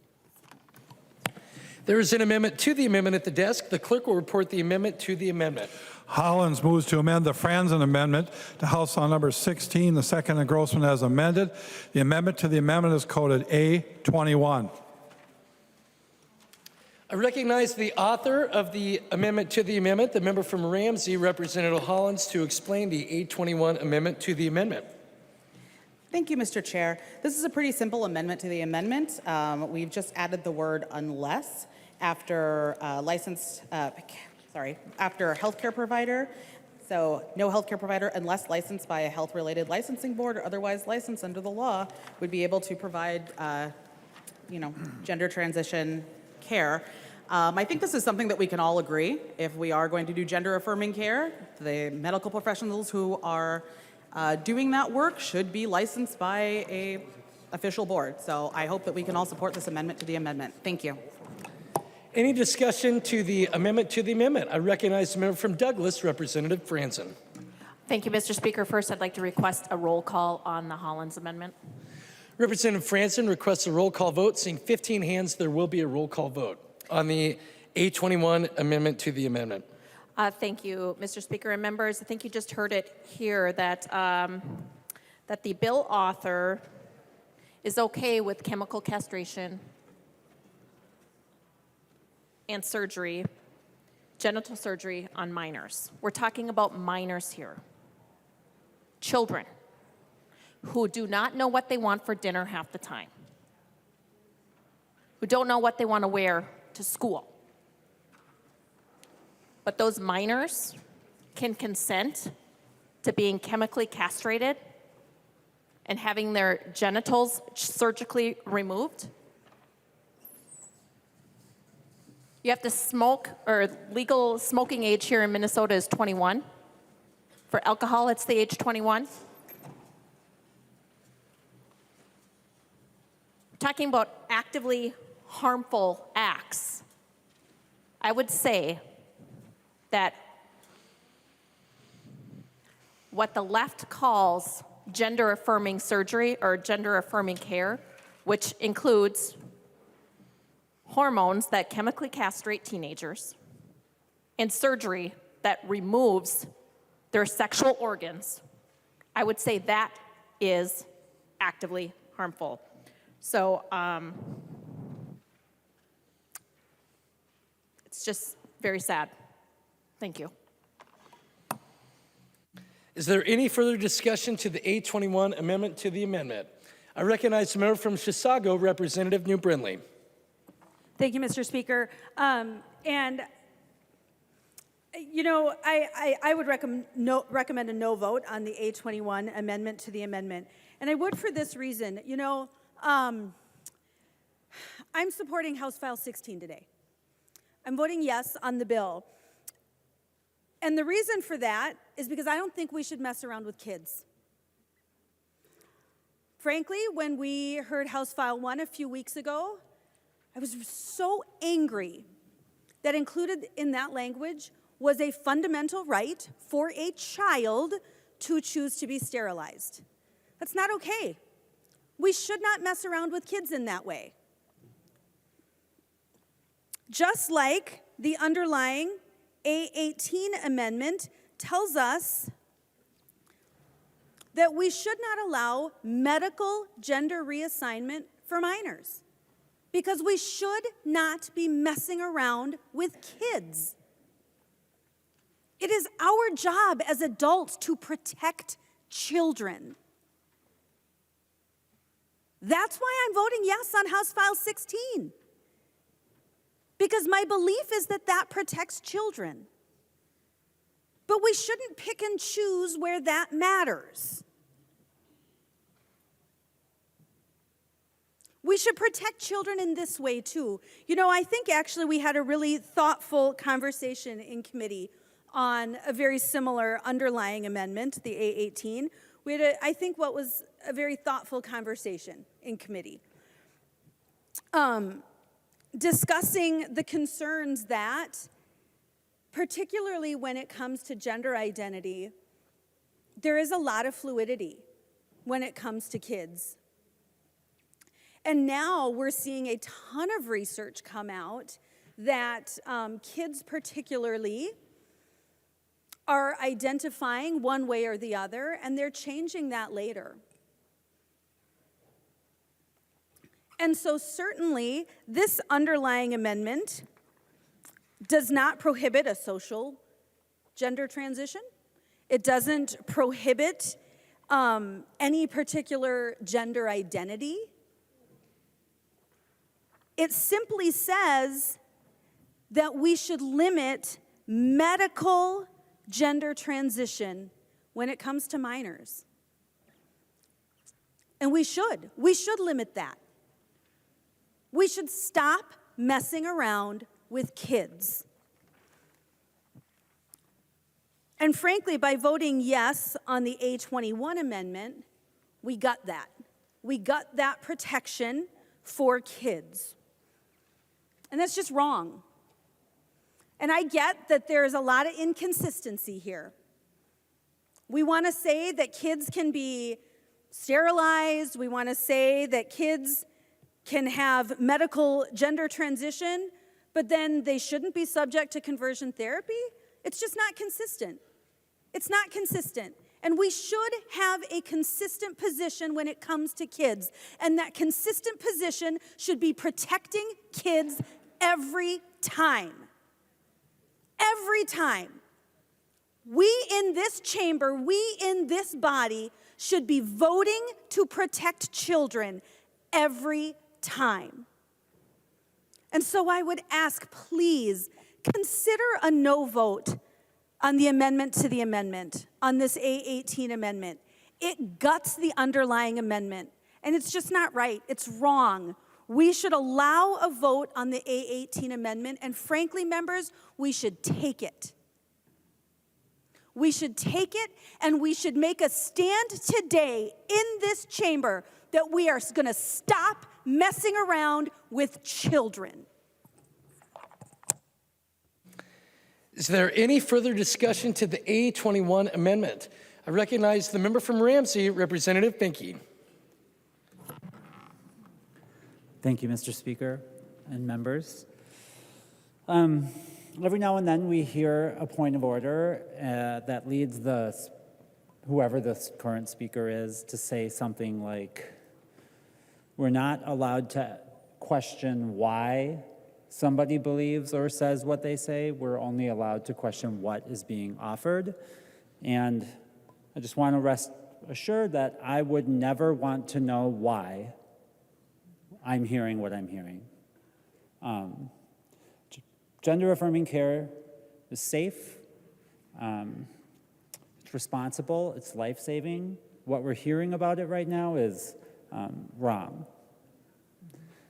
And it's meant to scare people. It's meant to create fear of a community that is small and scared. And what we need to do is recognize that this is a community that needs support and love and safe places to live and receive health care, to avoid bad outcomes that we all want to see.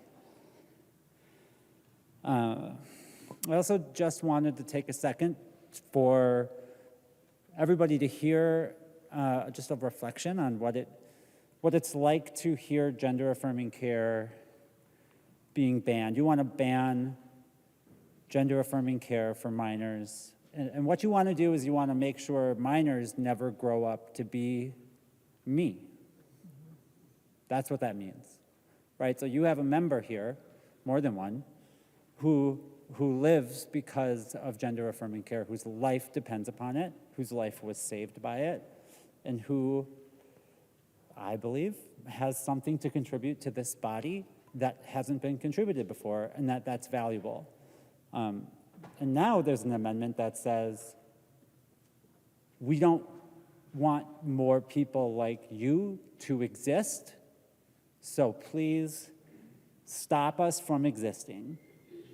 And you can say it's for children. I'm very unsettled by the repetitious phrase that we are messing with kids as though this is some new experimental.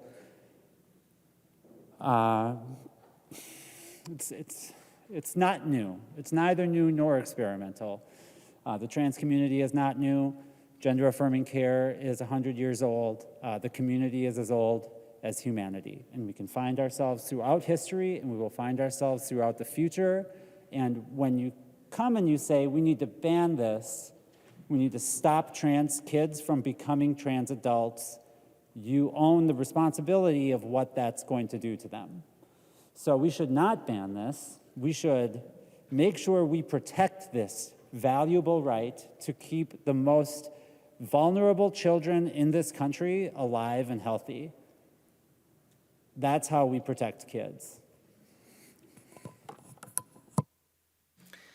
Is there any further discussion to the A21 amendment to the amendment? I recognize the member from Chisago, Representative New Brindley. Thank you, Mr. Speaker. And I just, I have to clarify some things.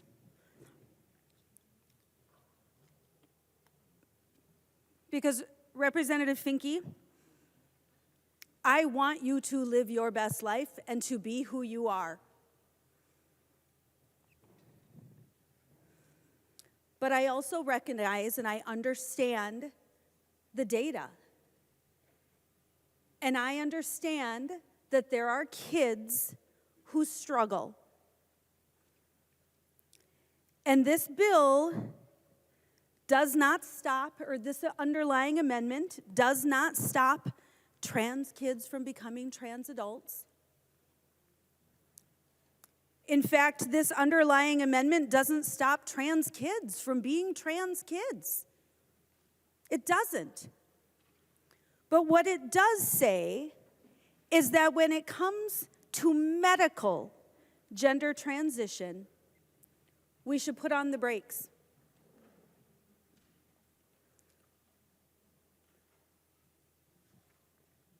When we're talking about medical gender transition, we're talking about things like hormone therapy that stops puberty from happening. It stops natural body processes from moving forward. And we don't yet know, the data is unclear on whether or not even hormone blockers are reversible. But certainly we know that surgeries are irreversible. And I know that it's uncomfortable, but we have to be willing to have real conversations about this. We have to be willing to look at the data and acknowledge, a friend of mine, her daughter was in a play recently, and in this very small cast, it was less than 30 kids, there were 4 girls who were now identifying as transgender. 4. in that very, very small sample. This is a massive change historically, a massive change historically.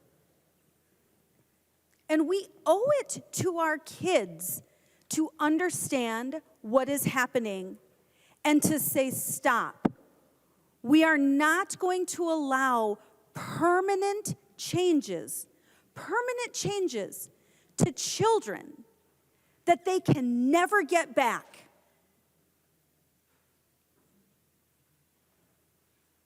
This is about protecting children.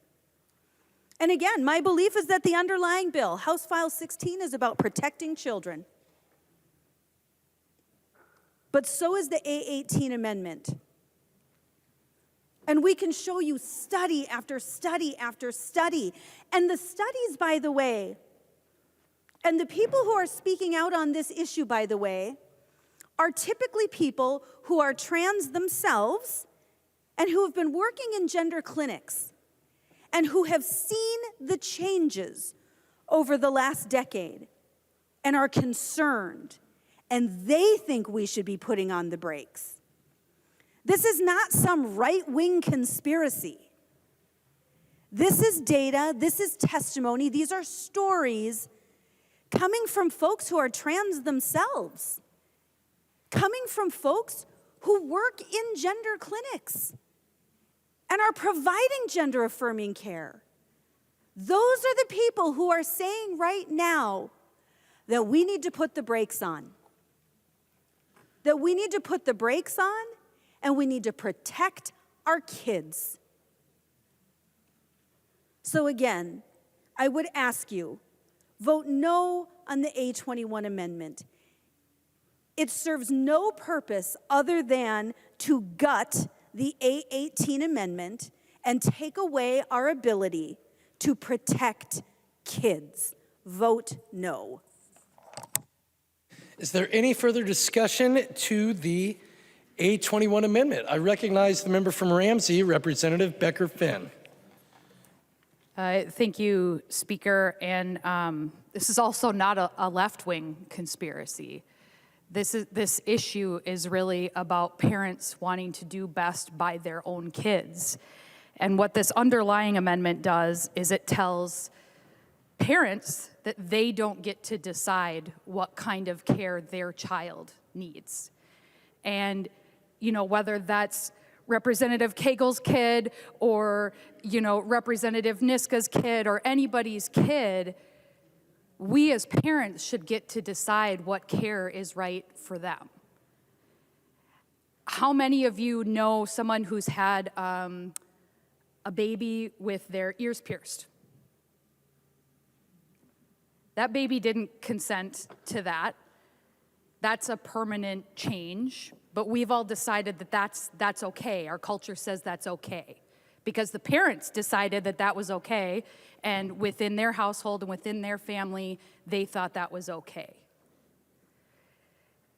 And so what this underlying amendment, and the reason that, you know, some of us think it needs to be changed is because the underlying amendment would tell us we don't get to make those decisions for our kids, that our constituents don't get to make those decisions for their kids.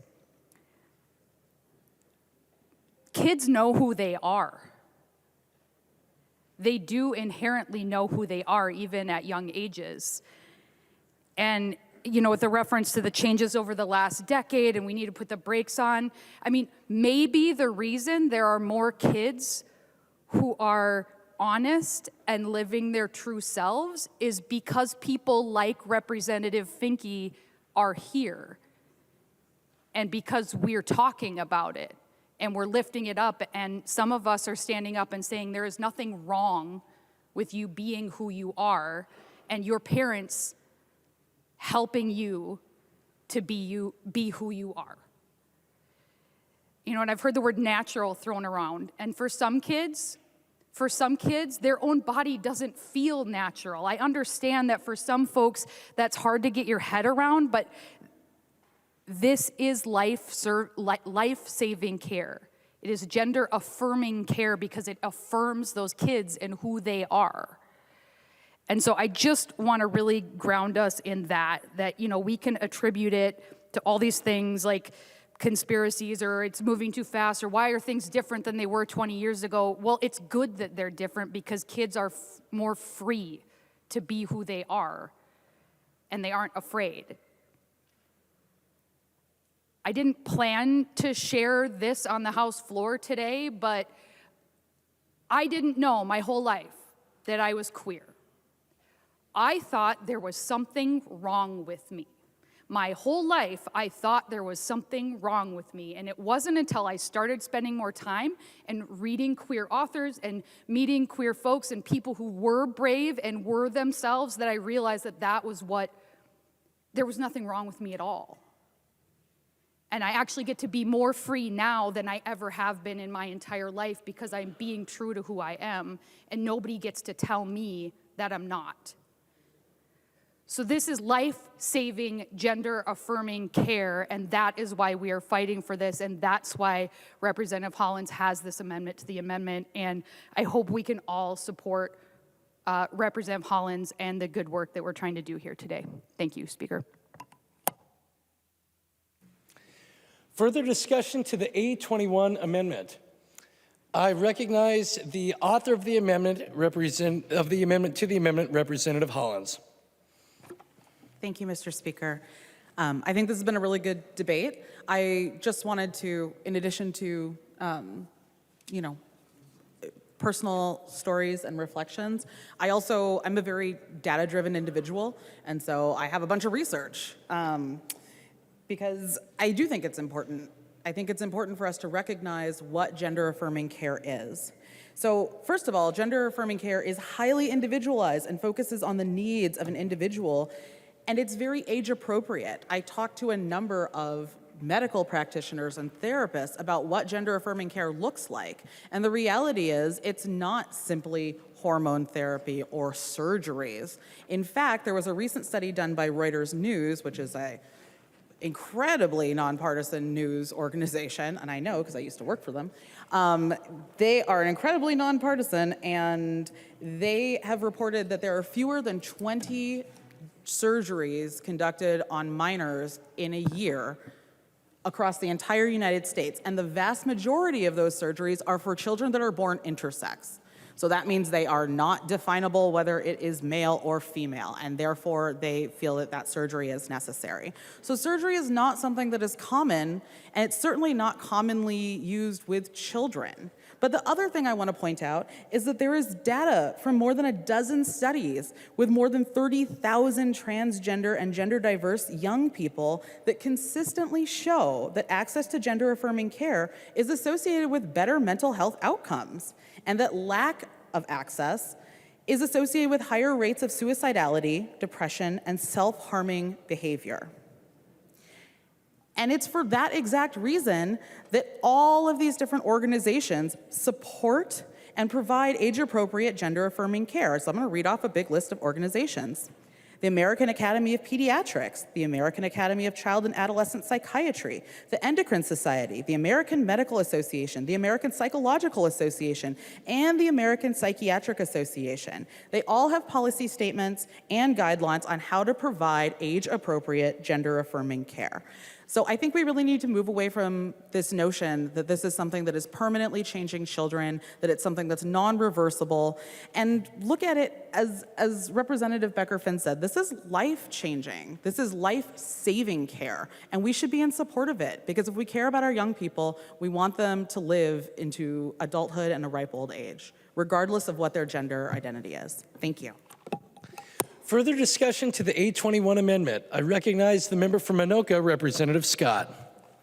Thank you, Speaker. And I wasn't planning on speaking, but I've been looking into this subject. We have another bill up in committee tomorrow, and I'm learning things I had no idea about before. But I just want to address a couple of things about the irreversibility or not of hormone treatments. And some of you have heard of Jazz Jennings. She's a social influencer person, had all the gender-affirming surgeries by someone named Marcy Barris, if I can read my own writing. And the doctor that helped perform those surgeries on Jazz Jennings was at Duke University recently and quoted, this is a quote, "No child under age 11 who was put on puberty blockers is now not sterile."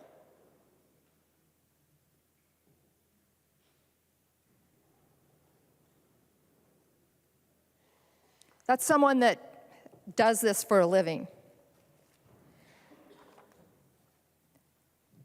In case you were wondering if it's equivalent to having a baby's ears pierced, phalloplasty. This gender-affirming surgery involves a multi-stage procedure for transmasculating genitoperineal reconstruction with creation of a penis, urethra, or urinary channel to be able to urinate, scrotum, and the obliteration of the vaginal cavity with closure. Slightly different than having a baby's ears pierced. The removal of the female genital organs, such as the uterus and ovaries and fallopian tubes, are required and usually performed separately and prior to the phalloplasty surgery. The creation of the penis is formed with use of tissue from other parts of the body, which I understand is usually the arm, which could include, more commonly, there it is, the radial forearm free flap, or anterolateral thigh flap, and latissimus dorsi, MLD, flap. Whatever that is, I'm not an anatomist. Prosthetics such as a silicone or saline testicles can be placed, as well as inflatable penile prosthetics in the final stage. Members, we're not talking about a baby getting their ears pierced here. We're talking about minor children. Minors that, as Representative Franzen said, don't know what to wear to school in the morning, and studies show that the majority of these people, the majority of these kids change their minds.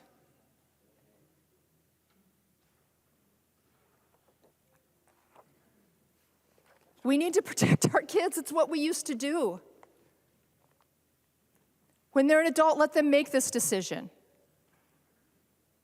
But let's not do something to them now that is irreversible. The article that Representative Franzen passed out of this Jamie Reed from Washington Hospital, I think it's called, in St. Louis.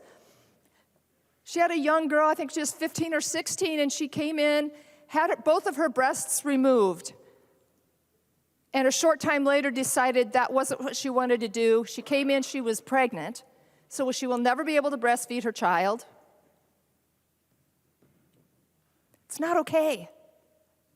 It's not okay. We need to protect our kids. Vote down the amendment to the amendment, and let's vote for the Franzen amendment. Thank you. I recognize the member from Douglas, Representative Franzen. Mr. Speaker, members, weeks ago we heard House File 1, and that was a bill on abortion. And we wanted parental notification that if a minor was going to have an abortion, that the parents would need to know. Now apparently all of a sudden on this topic, we care about what the parents think, and that the parents know what's best.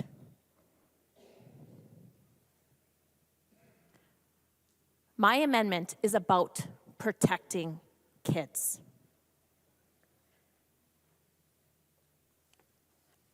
You know, in Sweden, in the UK, even the Dutch, they are protecting kids.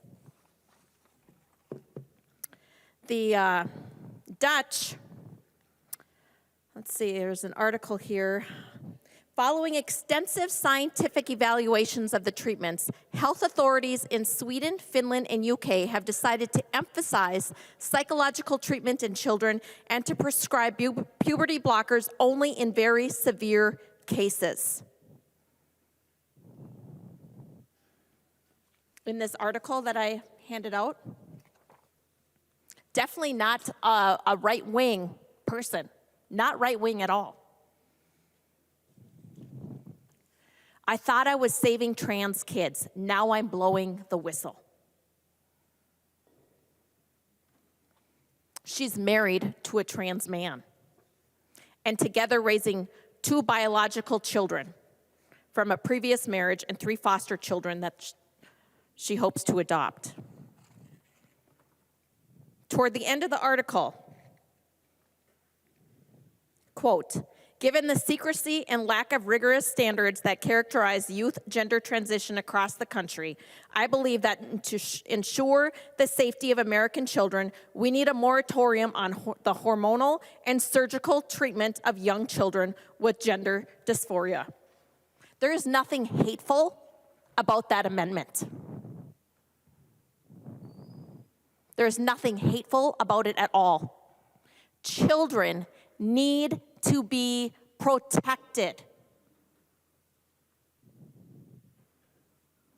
Minor children. Did you know that there are people on social media that prey on these children? They prey. There is a doctor in Florida, Dr. Gallagher. She's got a few hundred thousand followers on TikTok. And she glamorizes the surgeries. Yeet the teat. That's her saying. She also calls herself Dr. Tetus Deletus. It's disgusting. It's child abuse. And she preys on children who are going through some time of their life. There's another awful human being on TikTok. His name is Jeffrey.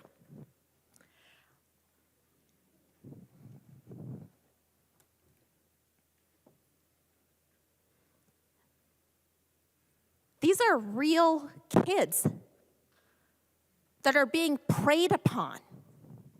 And they think they want this permanency without realizing the ramifications. Nobody is saying that when they're 18, they can't do this. Nothing in my bill also prohibits somebody saying they're transgender or changing their names or using different pronouns.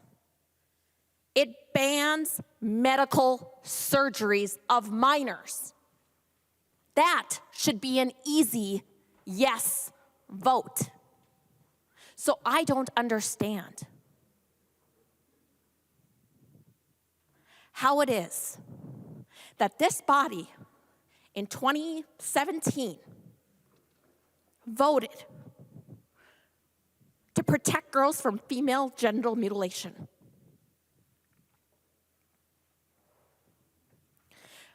But now, in 2023, this body is contemplating voting against an amendment that protects kids from being mutilated, chemically castrated, where they may never, ever be able to breastfeed.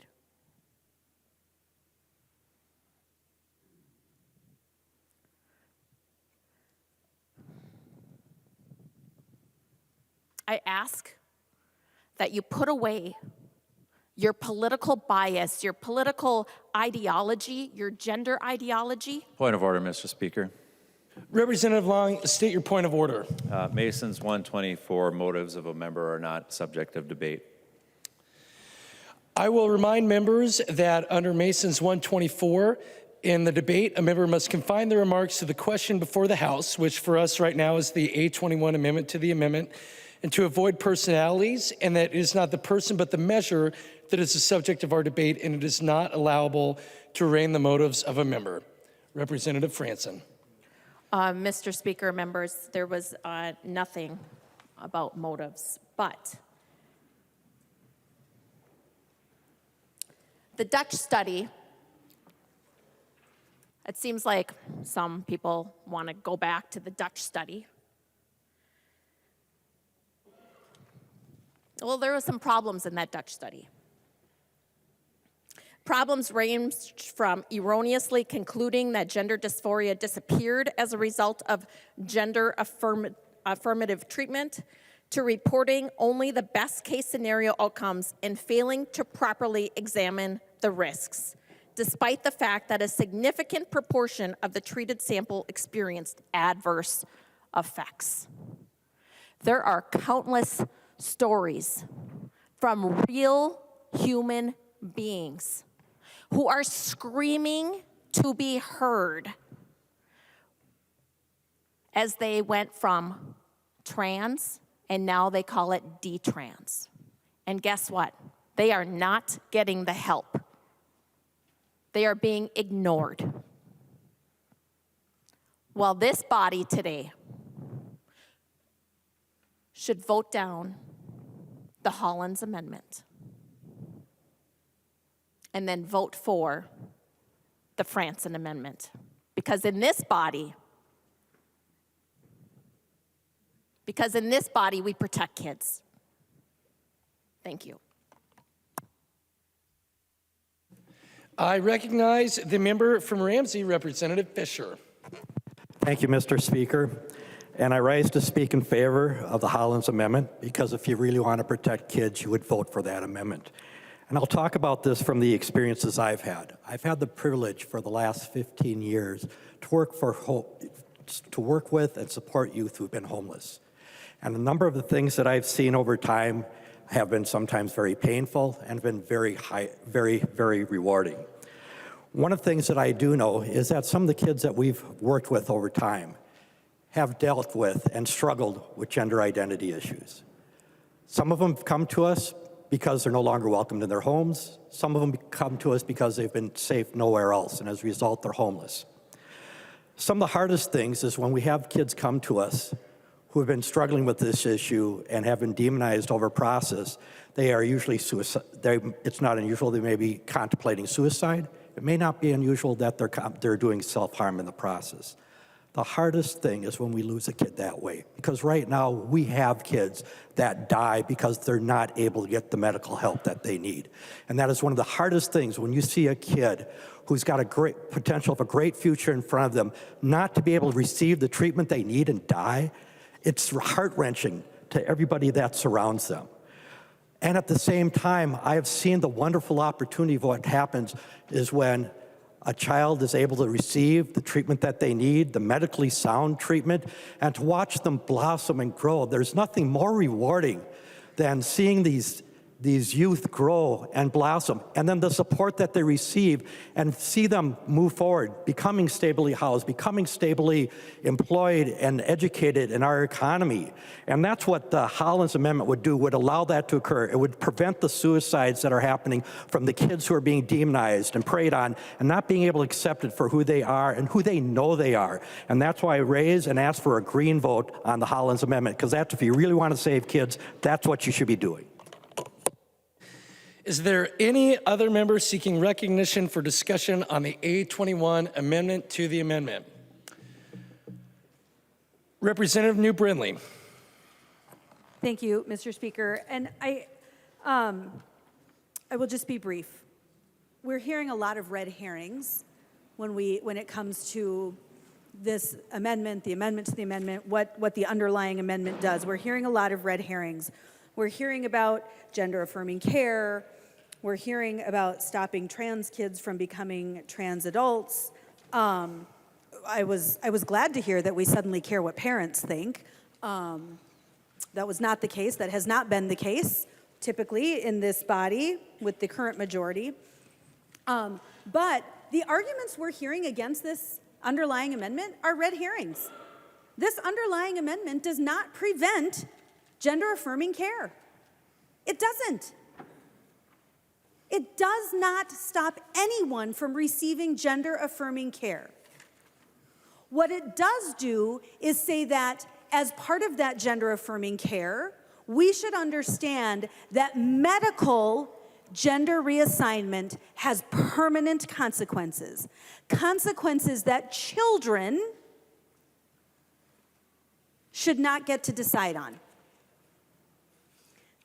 All we're saying is that medical gender reassignment should wait until they are adults. This does not prevent gender-affirming care. This does not say that trans kids don't exist. This does not say that we want to stop trans kids from becoming trans adults. It just says that the medical procedures should wait until they are adults. And that when they are kids, we as adults have a responsibility to protect them. Seeing no further discussion, the clerk will take the roll on the 821 amendment to the amendment.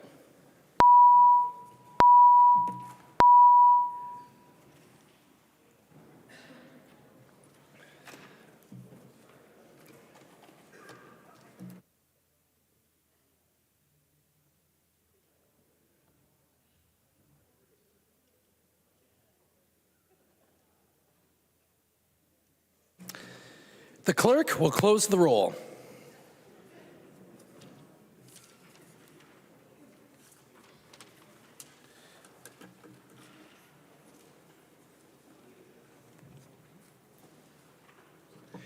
There being 70 ayes and 59 nays, the motion prevails and the amendment to the amendment is adopted.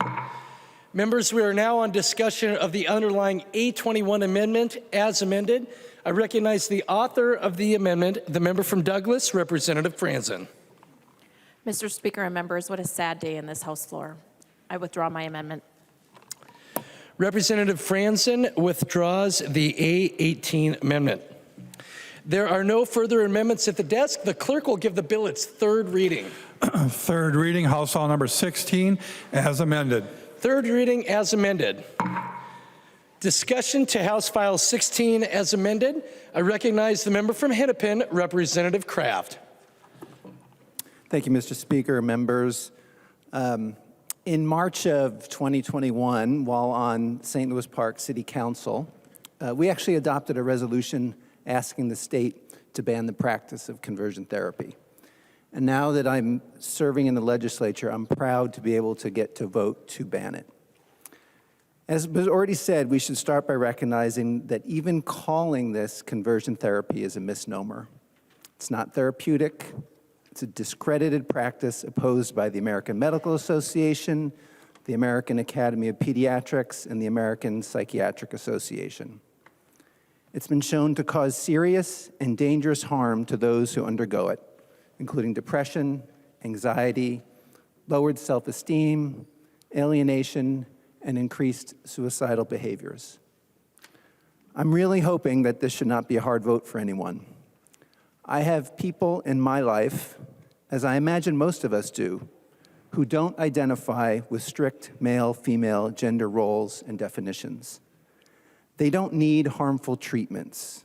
Rather, they should be supported, as all of us should be, in embracing their own identities. I am happy to vote to ban this harmful practice and ask you all to join me and send a message that in Minnesota, we respect and love people for who they are. I recognize the member from Hennepin, Representative Freiberg. Thank you, Speaker. I was elected in 2012 when the anti-marriage amendment was on the ballot. That amendment, fortunately, was defeated, and marriage equality was passed legislatively a year later. It seemed like we were moving in the right direction in terms of acceptance of the LGBTQ community. But based on the testimony we heard throughout the committee discussion on this bill, and hearing about what people have gone through with harmful conversion therapy, it's clear we have a long ways to go. Bills targeting LGBTQ youth are not just being discussed in states like Texas and Florida, but they've been introduced here in Minnesota. It must be a terrifying moment for gay, queer, and trans youth around the country. They are being told by some elected officials that their feelings and their very identity are wrong. Conversion therapy is part of this current climate. Minnesotans have told us that conversion therapy is traumatizing and leads to depression, decreased self-esteem, substance abuse, and even suicide. Every major professional health organization opposes it, including the American Medical Association, the American Academy of Pediatrics, and the American Psychiatry Association. We need to affirm and celebrate transgender youth and gender-expansive people for who they are and who they will become. Banning the dangerous and discredited practice of conversion therapy will change lives, improve lives, and save lives. That's why this bill is so important, why I co-authored it, and why I will be proud to vote for it. Thank you, Representative Hollins, for your leadership on this bill. I hope everyone will vote green. I recognize the member from Anoka, Representative Niska. Thank you, Mr. Speaker and members. As the author of the bill said when she introduced this bill, this bans a range of practices. And there are some practices that I think many of us would agree should be banned. The way this bill is written, however, it does overstep the bounds that we have as the state of Minnesota into First Amendment territory and regulating speech. And Mr. Speaker, I would ask if the author of the bill would yield for a question. Representative Hollins will yield to a question. Representative Niska. Thank you, Mr. Speaker. And Representative Hollins, I want to continue a conversation that you and I had in the in the Commerce Committee, particularly about how far this sweeps into the relationship between a therapist and a patient. And in particular, one thing we discussed in that committee was whether this prohibition, when it refers to any practice, would include a practice between a therapist and a patient that included only a conversation between the therapist and the patient, what's commonly known as talk therapy. And I would appreciate it if you would clarify, is a situation where the only thing that's happening is talk therapy, could that fall within the prohibition of conversion therapy under this bill? Thank you. I recognize the member from Ramsey, Representative Hollins. Thank you, Mr. Speaker. Yes, Representative Niska, it would. Representative Niska. Thank you, Mr. Speaker, and thank you for that answer, Representative Hollins. And that gets to the other real serious constitutional problem with this bill, which is that it is regulating pure speech that's happening within that therapist relationship. We, as the legislature, can regulate conduct, we can regulate fraud, but what we cannot do is regulate speech. And we cannot regulate speech by calling it conduct. The 11th Circuit Court of Appeals, when they considered a very similar conversion therapy ban in the city of Boca Raton, held exactly that the government cannot regulate speech by relabeling it as conduct. And they particularly struck down that legislation or that ordinance because it was targeted or included, swept within its reach, what's called talk therapy. This bill has the same problem. And I believe that the 8th Circuit Court of Appeals, when this bill is challenged, will hold similarly, just as it did in Telescope Media Group versus Lucero in 2019. That was a case challenging a Minnesota law. It was challenging the application of the Minnesota Human Rights Act as it applies to video services. So obviously there's some conduct involved in providing video services, but the 8th Circuit said that those video services could not be regulated in that way because what the government was really regulating was speech. And in that 8th Circuit opinion, the majority said the government could argue, for example, that painting is not speech because it involves the physical movements of a brush, or it could claim that publishing a newspaper is conduct because it depends on the mechanical operation of a printing press. It could even declare that a parade is conduct because it involves walking. Yet there is no question that the government cannot compel an artist to paint, demand that editors of a newspaper publish a response piece, or require the organizers of a parade to allow everyone to participate. Speech is not conduct just because the government says it is. The same is true here. The speech that's happening in the therapist relationship is not conduct just because we say it is. The Supreme Court recently, in another context, specifically wiped away the idea that professional speech is somehow can be regulated as something other than speech. What we're talking about is speech that is happening, usually because parents want it to happen, but speech that's happening in the context of a therapist-patient relationship. And the way that this bill is written, it regulates that speech based on the intention or the motivation of that speech. That does overstep our bounds as the state of Minnesota.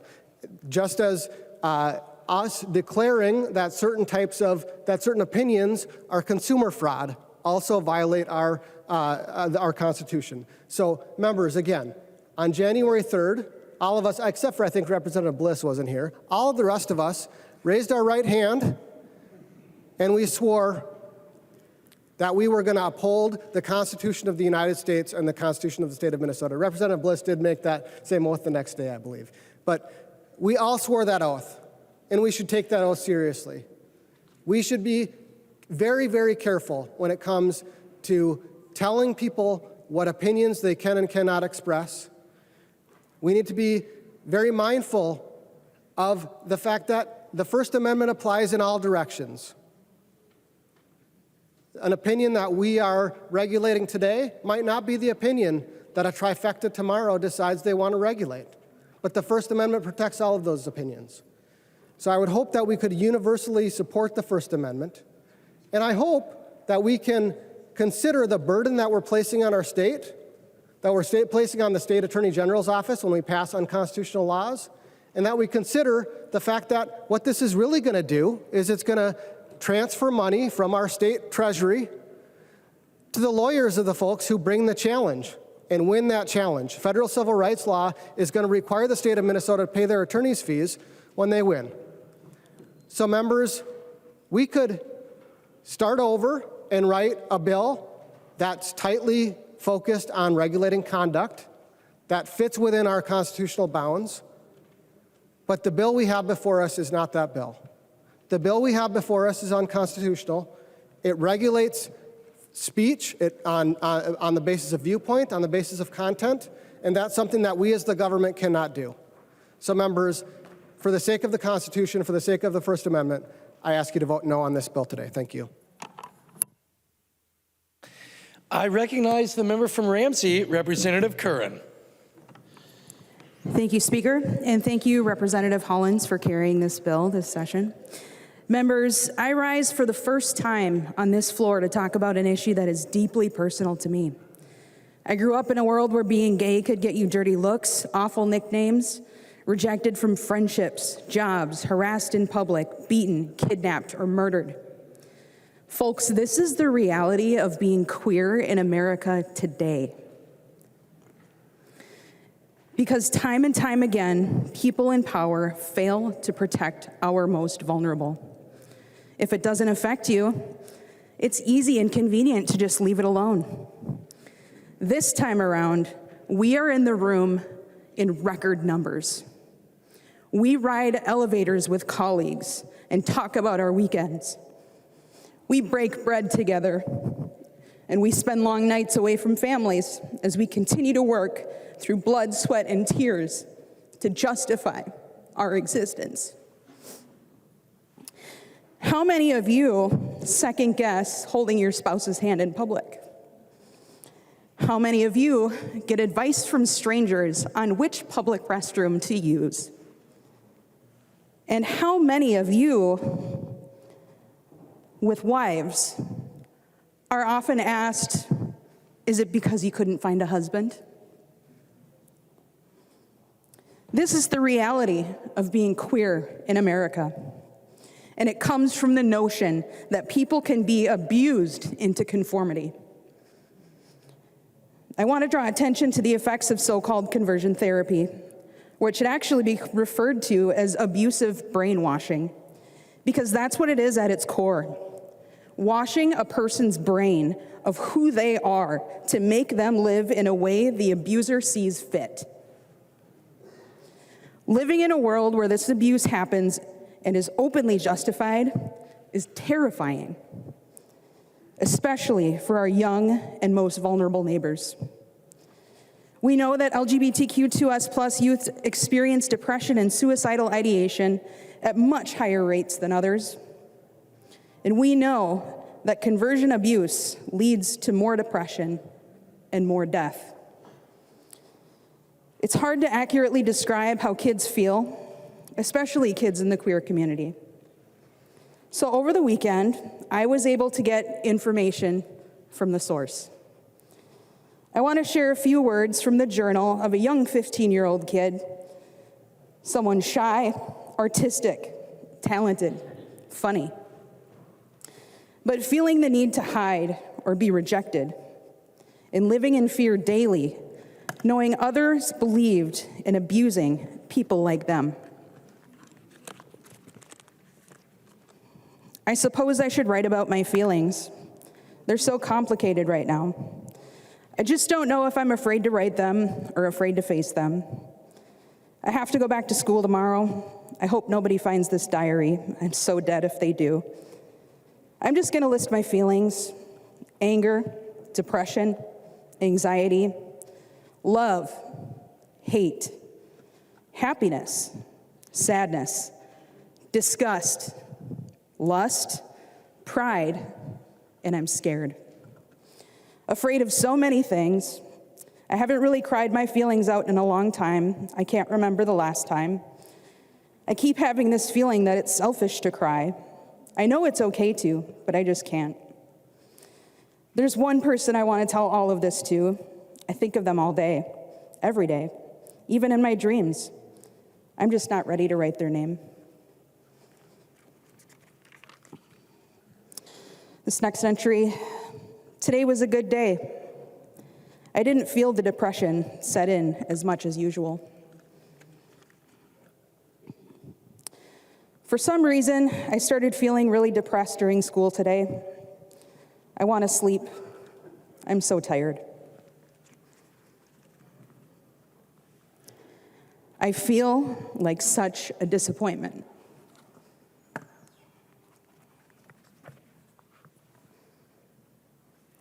As I sit here weeping, I can no longer grasp what is important. It's as if the world is spinning even more, and everything is much faster. Or is it slower? I just don't know. Last night, I cut a broken heart into my wrist. But don't worry, it didn't bleed. It was like I was standing there just watching myself, not knowing what was happening. All I can do is sit here rocking back and forth with tears flooding my face. It'll be okay, I hope.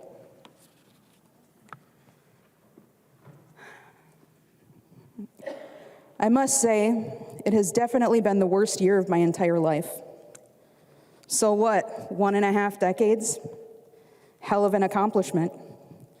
I'm actually a little surprised I'm still alive. I guess I thought I'd kill myself by now.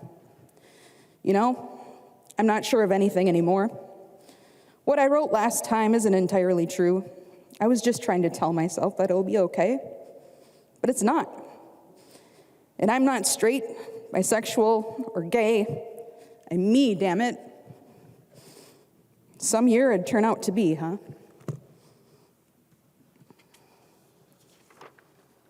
This teenager had a loving family, amazing friends, and potential for greatness they struggled every single day to realize.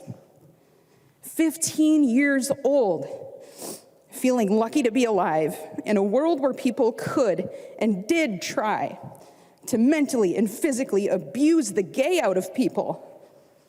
This kid, living in a safe, supportive home, yet still terrified every single day. Now you might be starting to wonder what happened to this scared and confused kid from Centerville, Minnesota, who wrote those words over 20 years ago. Well, I grew up. I watched openly queer legislators fearlessly fight for positive change. I became a police officer to protect my community. And then I ran for office. And I became a lawmaker to protect my community. And if I can make a positive difference for just one other kid out there struggling just like I did, my few minutes of vulnerability tonight are infinitely worth it.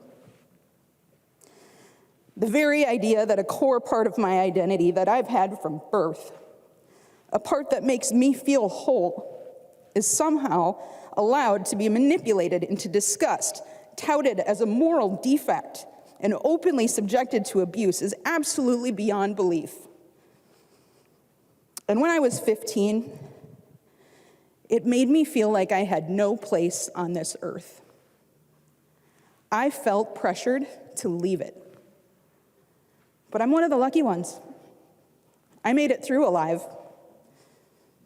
And now I live with the mission to pay it forward.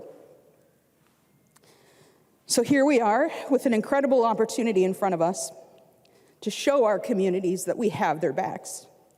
We support each other, and we condemn acts of conversion abuse on children and vulnerable adults. With our simple act of pushing a button, we can strip away fear, we can show compassion, and prevent other kids like me from believing that the world hates them just for who they are and who they love. This simple act of showing support is life-saving. And that is not an opinion, that is a fact. I hope you'll all feel a sense of pride by voting green with me tonight. Thank you. I recognize the member from Ramsey, Representative Fisher. Thank you, Mr. Speaker. I rise in support of the bill today and ask everyone to vote green. For me, it's been an honor to support this bill and have been involved with it over the years and see how it's evolved. One of the early reasons that I was supporting this bill is having seen a couple of things. Number one, from what I would call a data side, where studies have been shown that where conversion therapy had been put out there, how the damage it had done to families was tremendous. How in some instances it had broken up families, caused divorce, had caused parents to be estranged from their kids, caused kids to do self-harm, and it eventually end up with suicide. The other part that went with it is what I was seeing firsthand by being able to work with youth who are homeless. You know, in the homeless youth world, they estimate between 20 to 40% of the kids that we get to work with, the privilege I get to have to work with these kids, between 20 to 40% of those kids fall into a GLBTQ range. It's because many instances they've been made not to be welcome in their homes. Some of the things that have been very frustrating is watching people who've thrown out their kids because of their beliefs. People who've driven their kids out because they tried to convert them in the process. And then when you try to heal them and provide the mental health services they need, the families say, oh, if you do that, we're gonna say you can no longer house the kid there, we'll take them back and the kid will run again without any support. These are the realities of what the world is today. And it's been so frustrating to see that. It's also very frustrating when you see that some of them have come that are so damaged. They aren't just into self-harm, they're contemplating suicide. And some of them have ended up being successful. And that's the hardest thing. As I've mentioned, this has broken families, it's broken kids, it's broken individuals, it has broken our society. And that's why today I rise in support to make sure that we ban conversion therapy in the future, and I ask for your green vote. I recognize the member from Hennepin, Representative Coulter.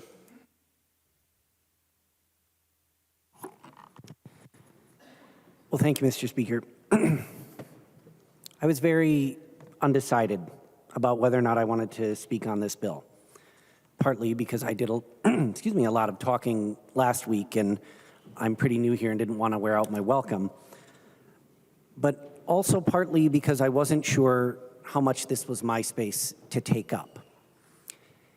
And I want to take a moment, first of all, and I'm going to try not to get too emotional here, but I want to thank our queer colleagues for having to bare your souls and talk about a deeply personal aspect of your lives that I know I'm never going to have to do. I am a straight, white, upper middle class, right-handed Protestant male from the suburbs. The reality is that I am about as in the majority as anyone can be, in addition to obviously being in the majority party in this body. My identity has never caused me any real hardship. But this issue does feel really personal to me. So much so that when I was on the City Council in Bloomington, I encouraged our Human Rights Commission to explore an ordinance banning conversion therapy. And we're now one of a dozen cities in Minnesota to have done just that. Obviously, we all have colleagues, and I have family and friends in the LGBTQ+ community. But as I thought about this issue more, I realized that it hits at a part of my identity that I didn't mention previously. And it's probably the one that is most personal to me. My identity as a parent. And I'm disappointed that Representative O'Neill isn't here today because we recently had a very unexpected and meaningful conversation about what it means to be a parent and how to raise kids, and I wanted to thank her for that.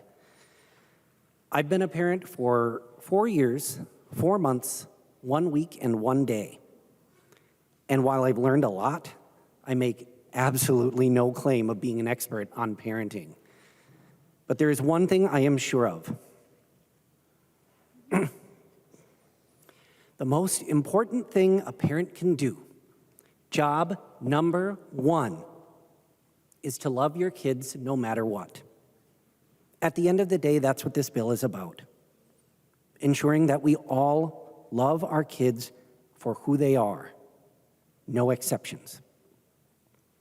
So the reason this bill is so personal for me is that conversion therapy goes against that most important job of being a parent.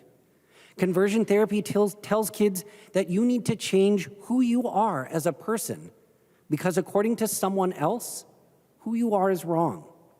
That deeply personal journey that we have all been on of figuring out who you are is not yours to have.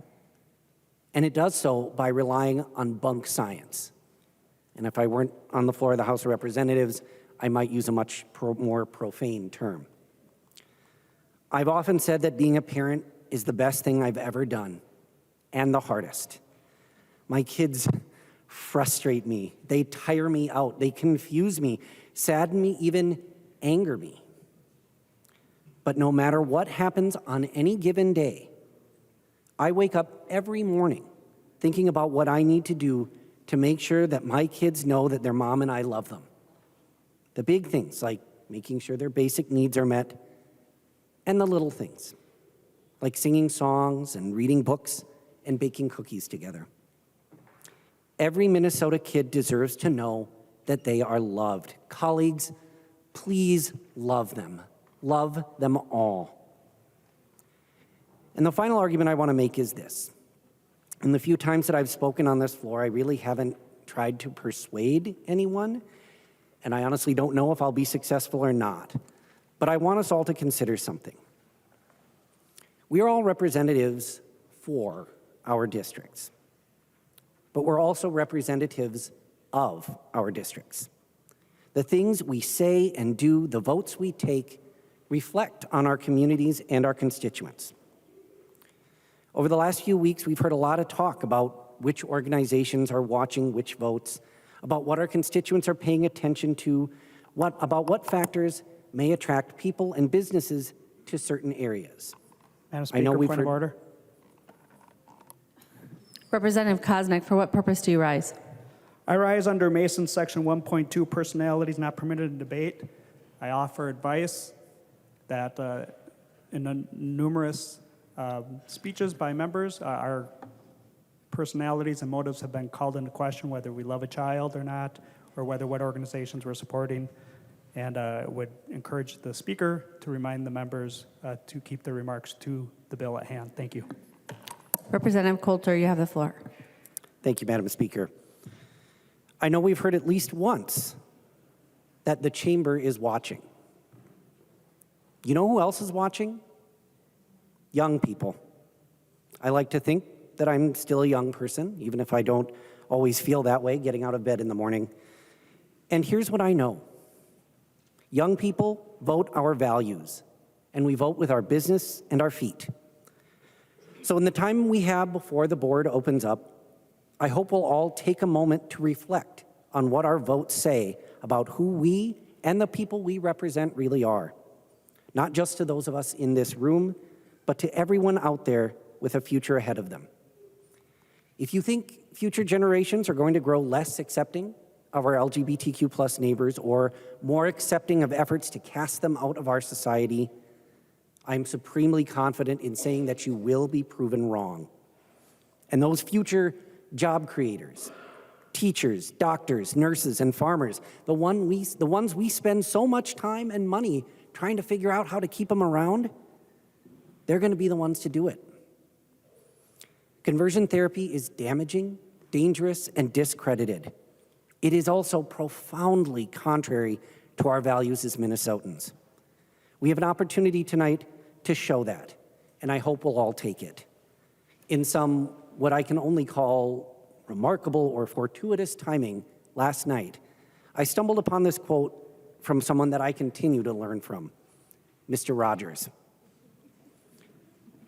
Knowing that we can be loved exactly as we are gives us all the best opportunity for growing into the healthiest of people. Thank you. The member from Hennepin, Representative Joachim. Thank you, Madam Speaker and members. I rise as a parent too. I know that many of you on this floor are parents. I want to bring you back to the time when you brought your child home from the hospital. That feeling of excitement, of sleeplessness, of, I was going to say nervousness, but real terror, of bringing home your new bundle of joy. Wondering if you got the car seat in right or if you were going to remember everything the nurses and doctors told you to do. And once you got home, how you could spend hours watching them sleep, looking at their tiny fingers and toes, hearing their coos, smelling their hair. A child, that precious gift that had your heart from day one. A child that you would do anything for. I felt that way each time we brought one of our 3 kids home. As a parent, my husband and I, we tried our best to provide a loving, safe, happy, and accepting environment for our children to grow up in. In fact, when my husband would tuck our kids into bed at night and say prayers with them, he would have a family prayer. And our motto was, be safe, happy, and healthy. Tonight, I want to share a bit about our oldest child, our daughter, Madeline. I asked her if it was okay, and she gave me permission to do so. Madeline found her authentic self early in life, but she did not share that with us or the rest of the world until she was 23. She was home for Thanksgiving break and let us know she was gay. To be honest, it caught us by surprise just a bit. But in retrospect, when I think about it, she was leaving us breadcrumb trails all along the way. I also was a little sad. Sad that she felt like she had been conflicted about sharing, that she felt that she had to keep herself hidden. Sad that her life would be more difficult because we live in a culture that's not always accepting, in a world that can be cruel, that may look at our daughter as flawed or othered. But most important, I was really disappointed in myself as a parent. Did her dad and I not provide a safe enough environment for her to feel like she could be herself? Or provide a home where she could feel accepted as the amazing human being she is? Disappointed that the news took me a few days to adjust to. Disappointed that I was not immediately as accepting as I always thought I would be. Disappointed that I was not as brave or courageous as our amazing Madeline. But there were also proud parental moments. I was so proud of our 2 sons who did not miss a beat in wrapping their arms around their sister and accepting her authentic self. I was proud of our extended family who did the same. And we all love Madeline for who she is and exactly how she is made. We love her authentic self and cannot and would not ever want to imagine a world without her. I share this personal story of Madeline and our family so that you can have a brief glimpse into our journey, a journey that many families across our country and our nation, our world have gone through, but a journey that doesn't always have a happy ending for all of our families, for our kids. Some people can't share their authentic self out of fear. Some families are not as accepting. Some families are not able to meet their children where they're at. And I understand that. I understand that because I know how hard it is. It's an experience that can be hard. Trust me, there are a lot of big feelings involved. I'll freely admit that. And I truly do understand that. But what I can't understand is that some families turn to conversion therapy to try and force their child to completely change who they are. A therapy that is not recognized by the professional medical community, not by the American Academy of Child and Adolescent Psychiatry, the Academy of American Pediatrics, the American Medical Association, the American Psychiatric Association, and a lot of alphabet soup. That is because this is not a therapy based in science. It is harmful at best and torture at worst. It is not therapeutic. It is a practice that looks at your child and tells them that there is something wrong with who they fundamentally are.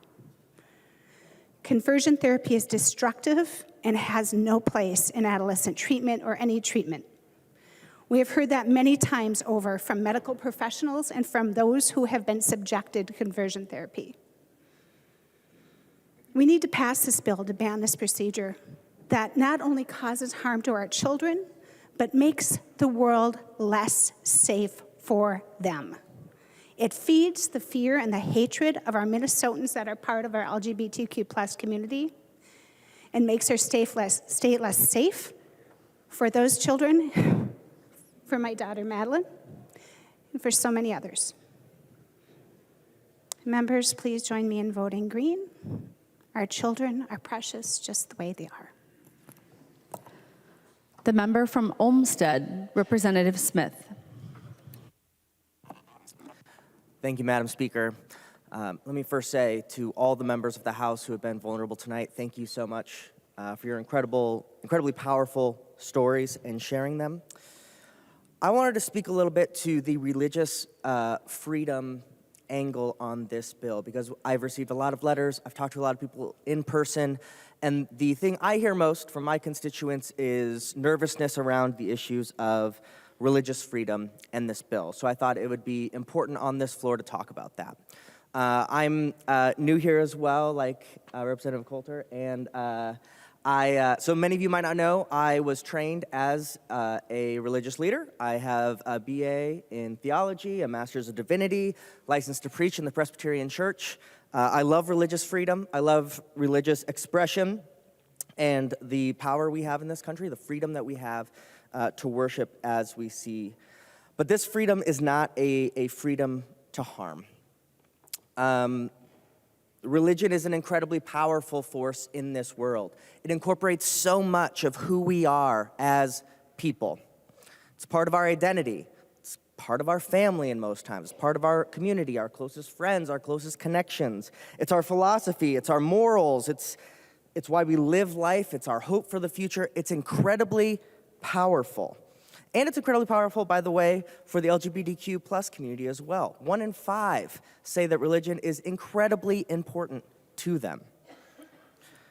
And with that power comes the potential for great good, seen it from MLK to Mother Teresa, but also for great evil and for great wrong, because it's that great power. And we're taught, by the way, in many seminaries that we as pastors or priests or people working in the church, we are not medical professionals. We're not mental health professionals. We can help in those situations for spiritual guidance, but that's not our area of expertise. It's not our area to help here. That's one of the reasons why conversion therapy is so harmful, because it often co-opts someone's idea of God into an idea that is not medically safe and is not even true to many religious ideas that certain people have. LGBT youth are 4 times more likely to commit suicide than their peers. In a group, by the way, children under 18, where suicide is the #2 cause of death. 1.8 million LGBTQ youth attempt suicide every single year. That's 1 child every 45 seconds. We started talking about this bill at about 4:20, which means over those 2 hours, about 160 children have attempted suicide. 120 families, 120 community groups, 120 religious groups have had someone they love and care about commit suicide because they don't see hope for the future. And by the way, if a youth has taken place in conversion therapy, that increases the rate of suicide attempts twofold. This is harming our children. And to quote someone very important to the religion that I follow, anyone who causes a child to stumble, it's better for them to throw themselves into the sea. Causing children to attempt suicide in greater numbers is absolutely causing them to stumble. Happily, I'm going to vote for this bill tonight. Thank you. The member from Hennepin, Representative Hassan. Thank you, Madam Speaker and members. I first want to thank Rep. Hollins for this bill. I also want to thank the members of the Queer Caucus tonight for showing us what compassion looks like. I rise in support of this bill. And I don't want to say conversion therapy, I want to say conversion abuse, because it's not therapy. And no one in the mental health field will call this therapy. In my previous life, I used to be a therapist before I got here. And I worked with many young people in the foster care system who were run away from home because they came out to their parents and they didn't receive the love and the validation that they deserve. I remember one young woman who's no longer with us and talking to her about her home. She had very fond memories of home. She talked about her mother being loving, compassionate, and warm. And I asked, if your memories of home are so beautiful, why did you run away? Then came the story and the horrors of conversion abuse. She talked about being raped. She talked about being beaten. She talked about being, starved. Only because somebody else decided who she was wasn't good enough. Who she was had to be altered, changed, and modified because society didn't want to accept who she was. I've worked with many young people running away from this abuse, and many of them would describe this experience as the most traumatic event that has happened to them. According to research, conversion abuse are associated with damaging mental health impacts. People who are in the LGBTQI+ community, young people who are running away from this are more likely to be depressed, have anxiety, and even attempt suicide. Because we, the adults in the room and society, are telling them that you're not enough. You're not worthy, so we have to change you to the version of you that we like. It's our job as leaders of this great state to protect young people. I'm a parent of 2 children. My son is 19 years old. My daughter is 3 years old.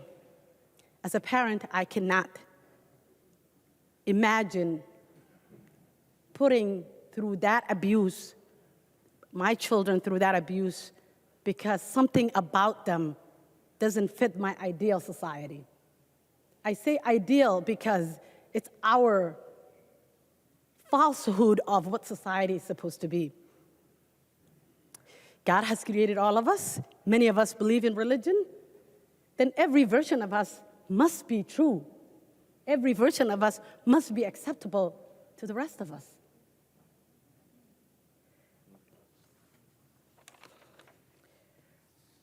I just want to leave you with these words. When you go home tonight, hug your child a little tighter. Tell them they are worthy and they're enough. And there is nothing about them that you will ever want to change. Because that's what young people want. And that's what young people want to hear. And that's the reality of so many young people. People say love is not enough. Love is enough. Every single person wants to know that when they wake up in the morning, that somebody somewhere will miss them if they were gone today. Somebody somewhere thinks that they're worthy and they have a value on this planet. And convention abuse and the barbaric act and the inhumane treatment of this so-called therapy is not acceptable in our society. And you should all be, as one of the few members that are mental health clinician, I encourage you. I have seen the impact of young people who went through this. It has a lifelong consequences. It has a lifelong damaging impact. I encourage you to press green. For the young people watching right now that are up there, that are here sitting with us, and for everybody that was harmed because of conversion abuse. Thank you. The member from Ramsey, Representative Finke. Thank you. Madam Speaker and members, I want to just reset the mood a little bit. Thank you to Representative Hollins for your work on this bill in recent years. Thank you to Senator Dibble. Thank you to former Representative Cantrell and all the leaders who've been working on this for years. This bill is long overdue. A very similar bill to this was passed through the Utah legislature unanimously this week. This is good work. And there's something that happens in this space, and many spaces, most spaces, that have prolonged conversations about the queer community. And what we end up doing usually is talking about trauma and suicide and hardship and very real parts of what it means to be queer in this country. And, you know, as we just heard from Representative Hassan, there are very real concerns and hard things that we have to deal with. But also, just want to say, this is a great day. We're doing something amazing and good, and the future will be better, and young queer people will lead better lives because of the work we're doing. We shouldn't just focus on how hard it is, because it is hard, but it's like being trans is the best, and I love it, and I'm so grateful that I get to be myself here and have these conversations. And young people are listening, and they want to know, too, that we all want to celebrate this. We all want people to recognize this is a good moment for people who get to live their best lives. So I want to cleanse our palate a little bit, because it's such a tremendous experience to go through this world as the way I have experienced it. And I know so many other people agree with that. And yeah, let's celebrate. Let's celebrate. Let's not just sink. We need to sink. We need to fight. We need to come back up and be like, hey, this rules. This rules. It's like, thanks so much for doing this. It's such a big deal. I know some of the Republicans here are going to vote for this, hopefully, because we know that this is good. I'm glad we're here. I'm happy to be here. I'm happy to listen to this debate so that we can get to the end of this and vote this through. The member from Clay, Representative Keeler. Thank you, Madam Speaker. I do want to ground us a little bit. in what we're doing. And I like stats. When we talk about our kids and we talk about what this is doing, it really is suicide prevention to the core. As an Indigenous two-spirit individual, when we talk about conversion therapy, it reminds me of another time in history that a group of individuals tried to force another group of individuals to deeply change who they are. And it was through boarding schools. And as Indigenous people, we were taken to another place, taught different languages, cut our hair, taught us to believe in something because we were told in that moment that we weren't able to be who we were authentically. Fast forward in this conversation, this feels a whole lot like the same thing. And as somebody who sits in the intersection of this, as an Indigenous person and as a queer person, today we are absolutely saving lives. And I appreciate that this conversation didn't come with a whole lot of hate like we've seen it in the past, because our kids deserve to know that they're loved. That you're loved no matter who your parents are, who your grandparents are. When we talk about what suicide as a teenager looks like, another data point that people probably aren't surprised about because we sit at a lot of tables and hear this, I attempted suicide twice in high school. I say once because I was Indigenous and the other because I really struggled with society telling me for another component of who I wasn't accepted in this space. And I can tell you that having adults in my life tell me that I wasn't good enough, I didn't belong, changes you for the rest of your life.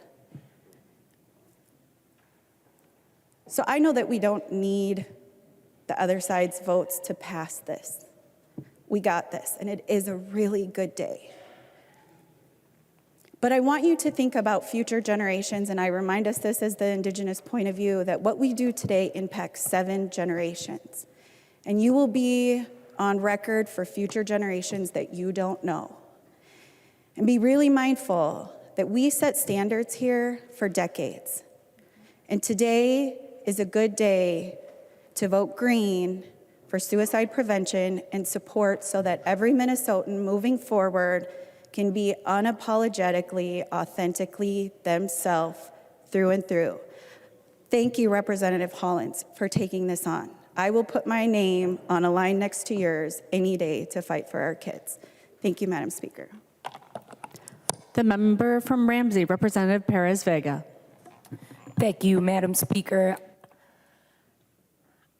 It's a good day, like my colleague, Representative Finke, stated, especially for us who are part of this queer caucus making history from the House to the Senate.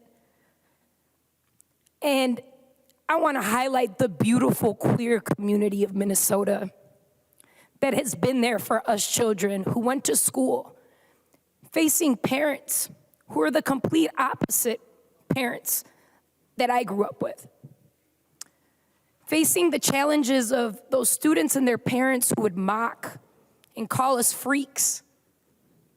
Well, I'll take it, because I'm proud. I'm proud of the community that Minnesota has and that it still has, and it's seen here in this law because it's gonna go through. Just like we're gonna keep being proud of who we are. I think about when I was 13 years old, I had to say goodbye to my cousin, Robertito Carreras, who at 20 years old died from AIDS and hiding the love of his life. I think about if the beauty of what faith isn't structured to discriminate and hate the beauty of what life is. Because my cousin had so much life. My cousin had so much life and so much love. And while folks at his funeral whispered, talked about what he had in a bad way, I question, what if he was able to be himself, not just around me, but throughout our entire family and community. I think about the way that he played his drums and the way that he was the best dancer from the north side to the west side of these Twin Cities. And I think about how he celebrated in this room tonight. How he celebrated in the culture and this music of the legends that have gone but have left us and have supported us in our organizations that we grew up in to feel proud. I want to give a shout out to the members in the balcony who feel proud every day, who have been such an important part of my life, of my music, and it's so why I'm here today with familia, because we're a family. This law that Representative Hollins, a sister in this movement, is presenting and that you should vote green on is that pride, is that love, and is that familia. Thank you. The member from Ramsey, the author of the bill, Representative Hollins. Thank you, Madam Speaker, and thank you, members, especially the ones across the aisle that stuck it out with us. I appreciate that.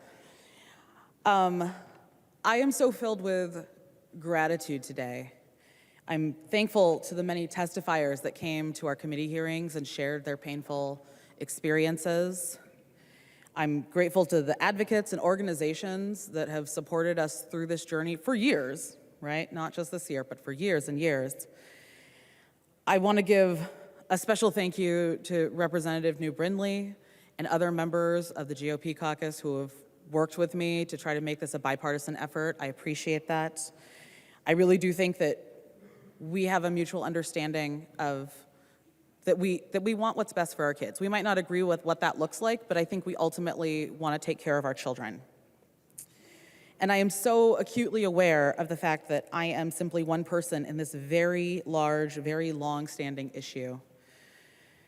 As Representative Cantrell said so eloquently just a couple of hours ago, this bill doesn't belong to me, it belongs to the people. And it belongs to our LGBTQ plus community. I remember when I first came out to my parents, I had my first serious girlfriend, and when I came out, my mother, who is very liberal, social worker, she cried. And she said, "I always thought you were gonna be with a big, strong man." And I was so perplexed. I didn't understand where that reaction came from because I had always known her to be a champion for LGBTQ individuals. But now as a parent, I get it. Because no matter how hard you try, you end up having expectations for your kids.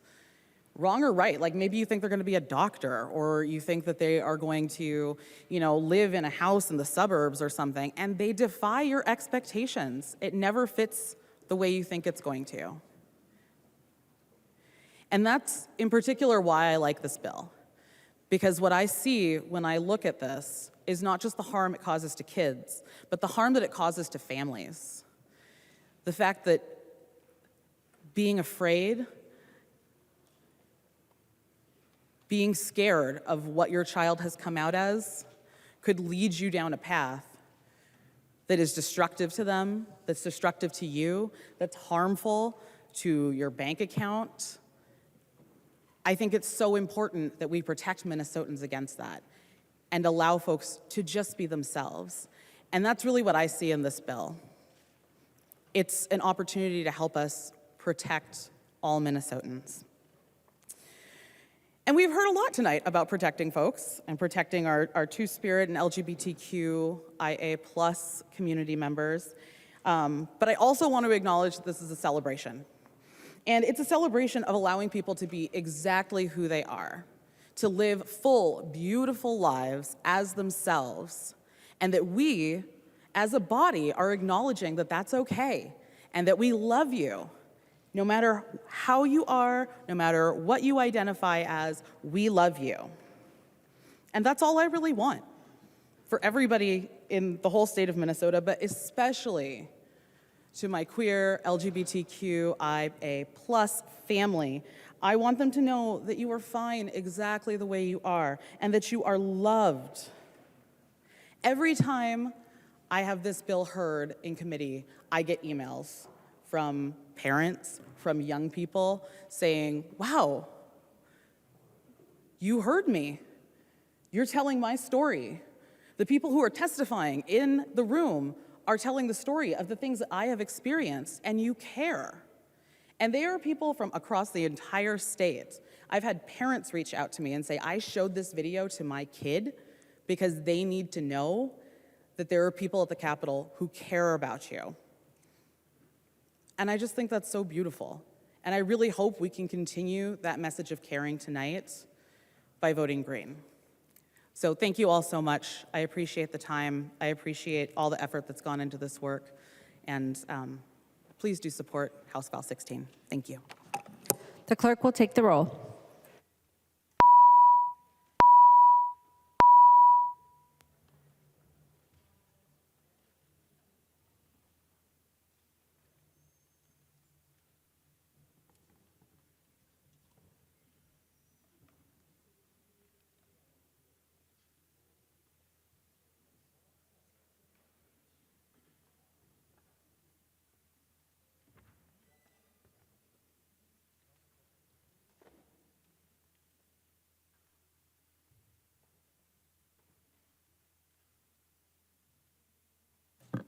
Members, please vote. The clerk will close the roll.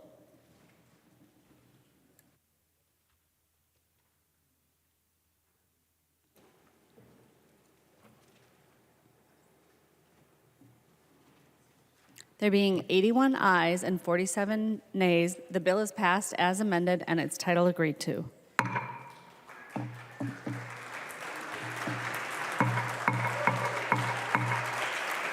Members,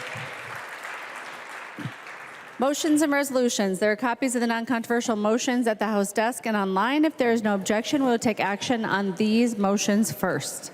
Hearing no objection, the motions prevail. Frazier moves that House File number 25 be recalled from the Committee on Ways and Means and be re-referred to the Committee on Public Safety, Finance, and Policy. The member from Hennepin, Representative Frazier. Thank you, Madam Chair. That is my motion. We've had some more conversations with mental health experts, the county, and law enforcement, so we need to tighten some things up. Thank you. Any discussion to the Frazier motion? Seeing none, all those in favor, please say aye. Those opposed, please say no. The motion prevails. Ryer moves that House File number 1385 be recalled from the Committee on Human Services, Finance, and be re-referred to the Committee on Children and Families, Finance, and Policy. The member from Dakota, Representative Ryer. Thank you, Madam Speaker. That is my motion. House File 1385 pertains to community action funds. It is properly heard in Children and Families and therefore is being moved from Human Services. Both chairs agree. Thank you. Any discussion to the Ryer motion? Seeing none, all those in favor, please say aye. Aye. Those opposed, please say no. The motion prevails. Ryer moves that House File number 1812 be recalled from the Committee on Children and Families, Finance, and Policy and be re-referred to the Committee on Health, Finance, and Policy. Representative Ryer. Thank you, Madam Speaker. That is my motion. House File 1812 is a housing support bill which belongs in health. Both chairs agree. Thank you. Any discussion to the Ryer motion? Seeing none, all those in favor, please say aye. Aye. Those opposed, please say no. The motion prevails. Announcements. The member from Candy, Ohio, Representative Baker. Thank you, Madam Speaker and members. I just wanted to put a little shout out to something you might have seen last week. You'll see it this week, but down in front of our caucus rooms right below us here, there's a hallway display of the faces of fentanyl. Tomorrow morning, members, there's going to be a number of family members here at the Capitol. There's a little bit of a rally downstairs at 10 o'clock, and there'll be some speakers. And again, I wanted to just please highlight the families, the loved ones that have been hurt by this horrible disease of addiction and substance use disorder, but also this poisoning that's currently happening with our state of Minnesota. We're losing about 1,000 people a year right now, and we've never, ever seen it this bad. We're losing about 3 to 4 people every single day in Minnesota. And so much of this is because of the poison that's coming over with the fentanyl. So what you see downstairs, members, this week is, again, loved ones that we have lost. Please just take a look at it for us. Think about them. Keep them in your prayers. And again, they'll be on display this coming week. They deserve a moment of your time to look at that. So thank you all very, very much for that. And I look forward to working with you all on changing some great bills this year to help us fight this horrible, horrible epidemic. Thank you so much, Madam Speaker. Announcements. Any further announcements? Representative Long. Madam Speaker, I move that when the House adjourns today, it adjourns until 10:10 a.m. Tuesday, February 21st, 2023. Representative Long moves that when the House adjourns today, it adjourns until 10:10 a.m. Tuesday, February 21st, 2023. All those in favor, please say aye. Aye. Those opposed, please say no. The motion prevails. Representative Long. Madam Speaker, I move that the House do now adjourn. Representative Long moves that the House do now adjourn. All those in favor, please say aye. Those opposed, please say no. The motion prevails. The House stands adjourned until 10:10 Tuesday, February 21st, 2023.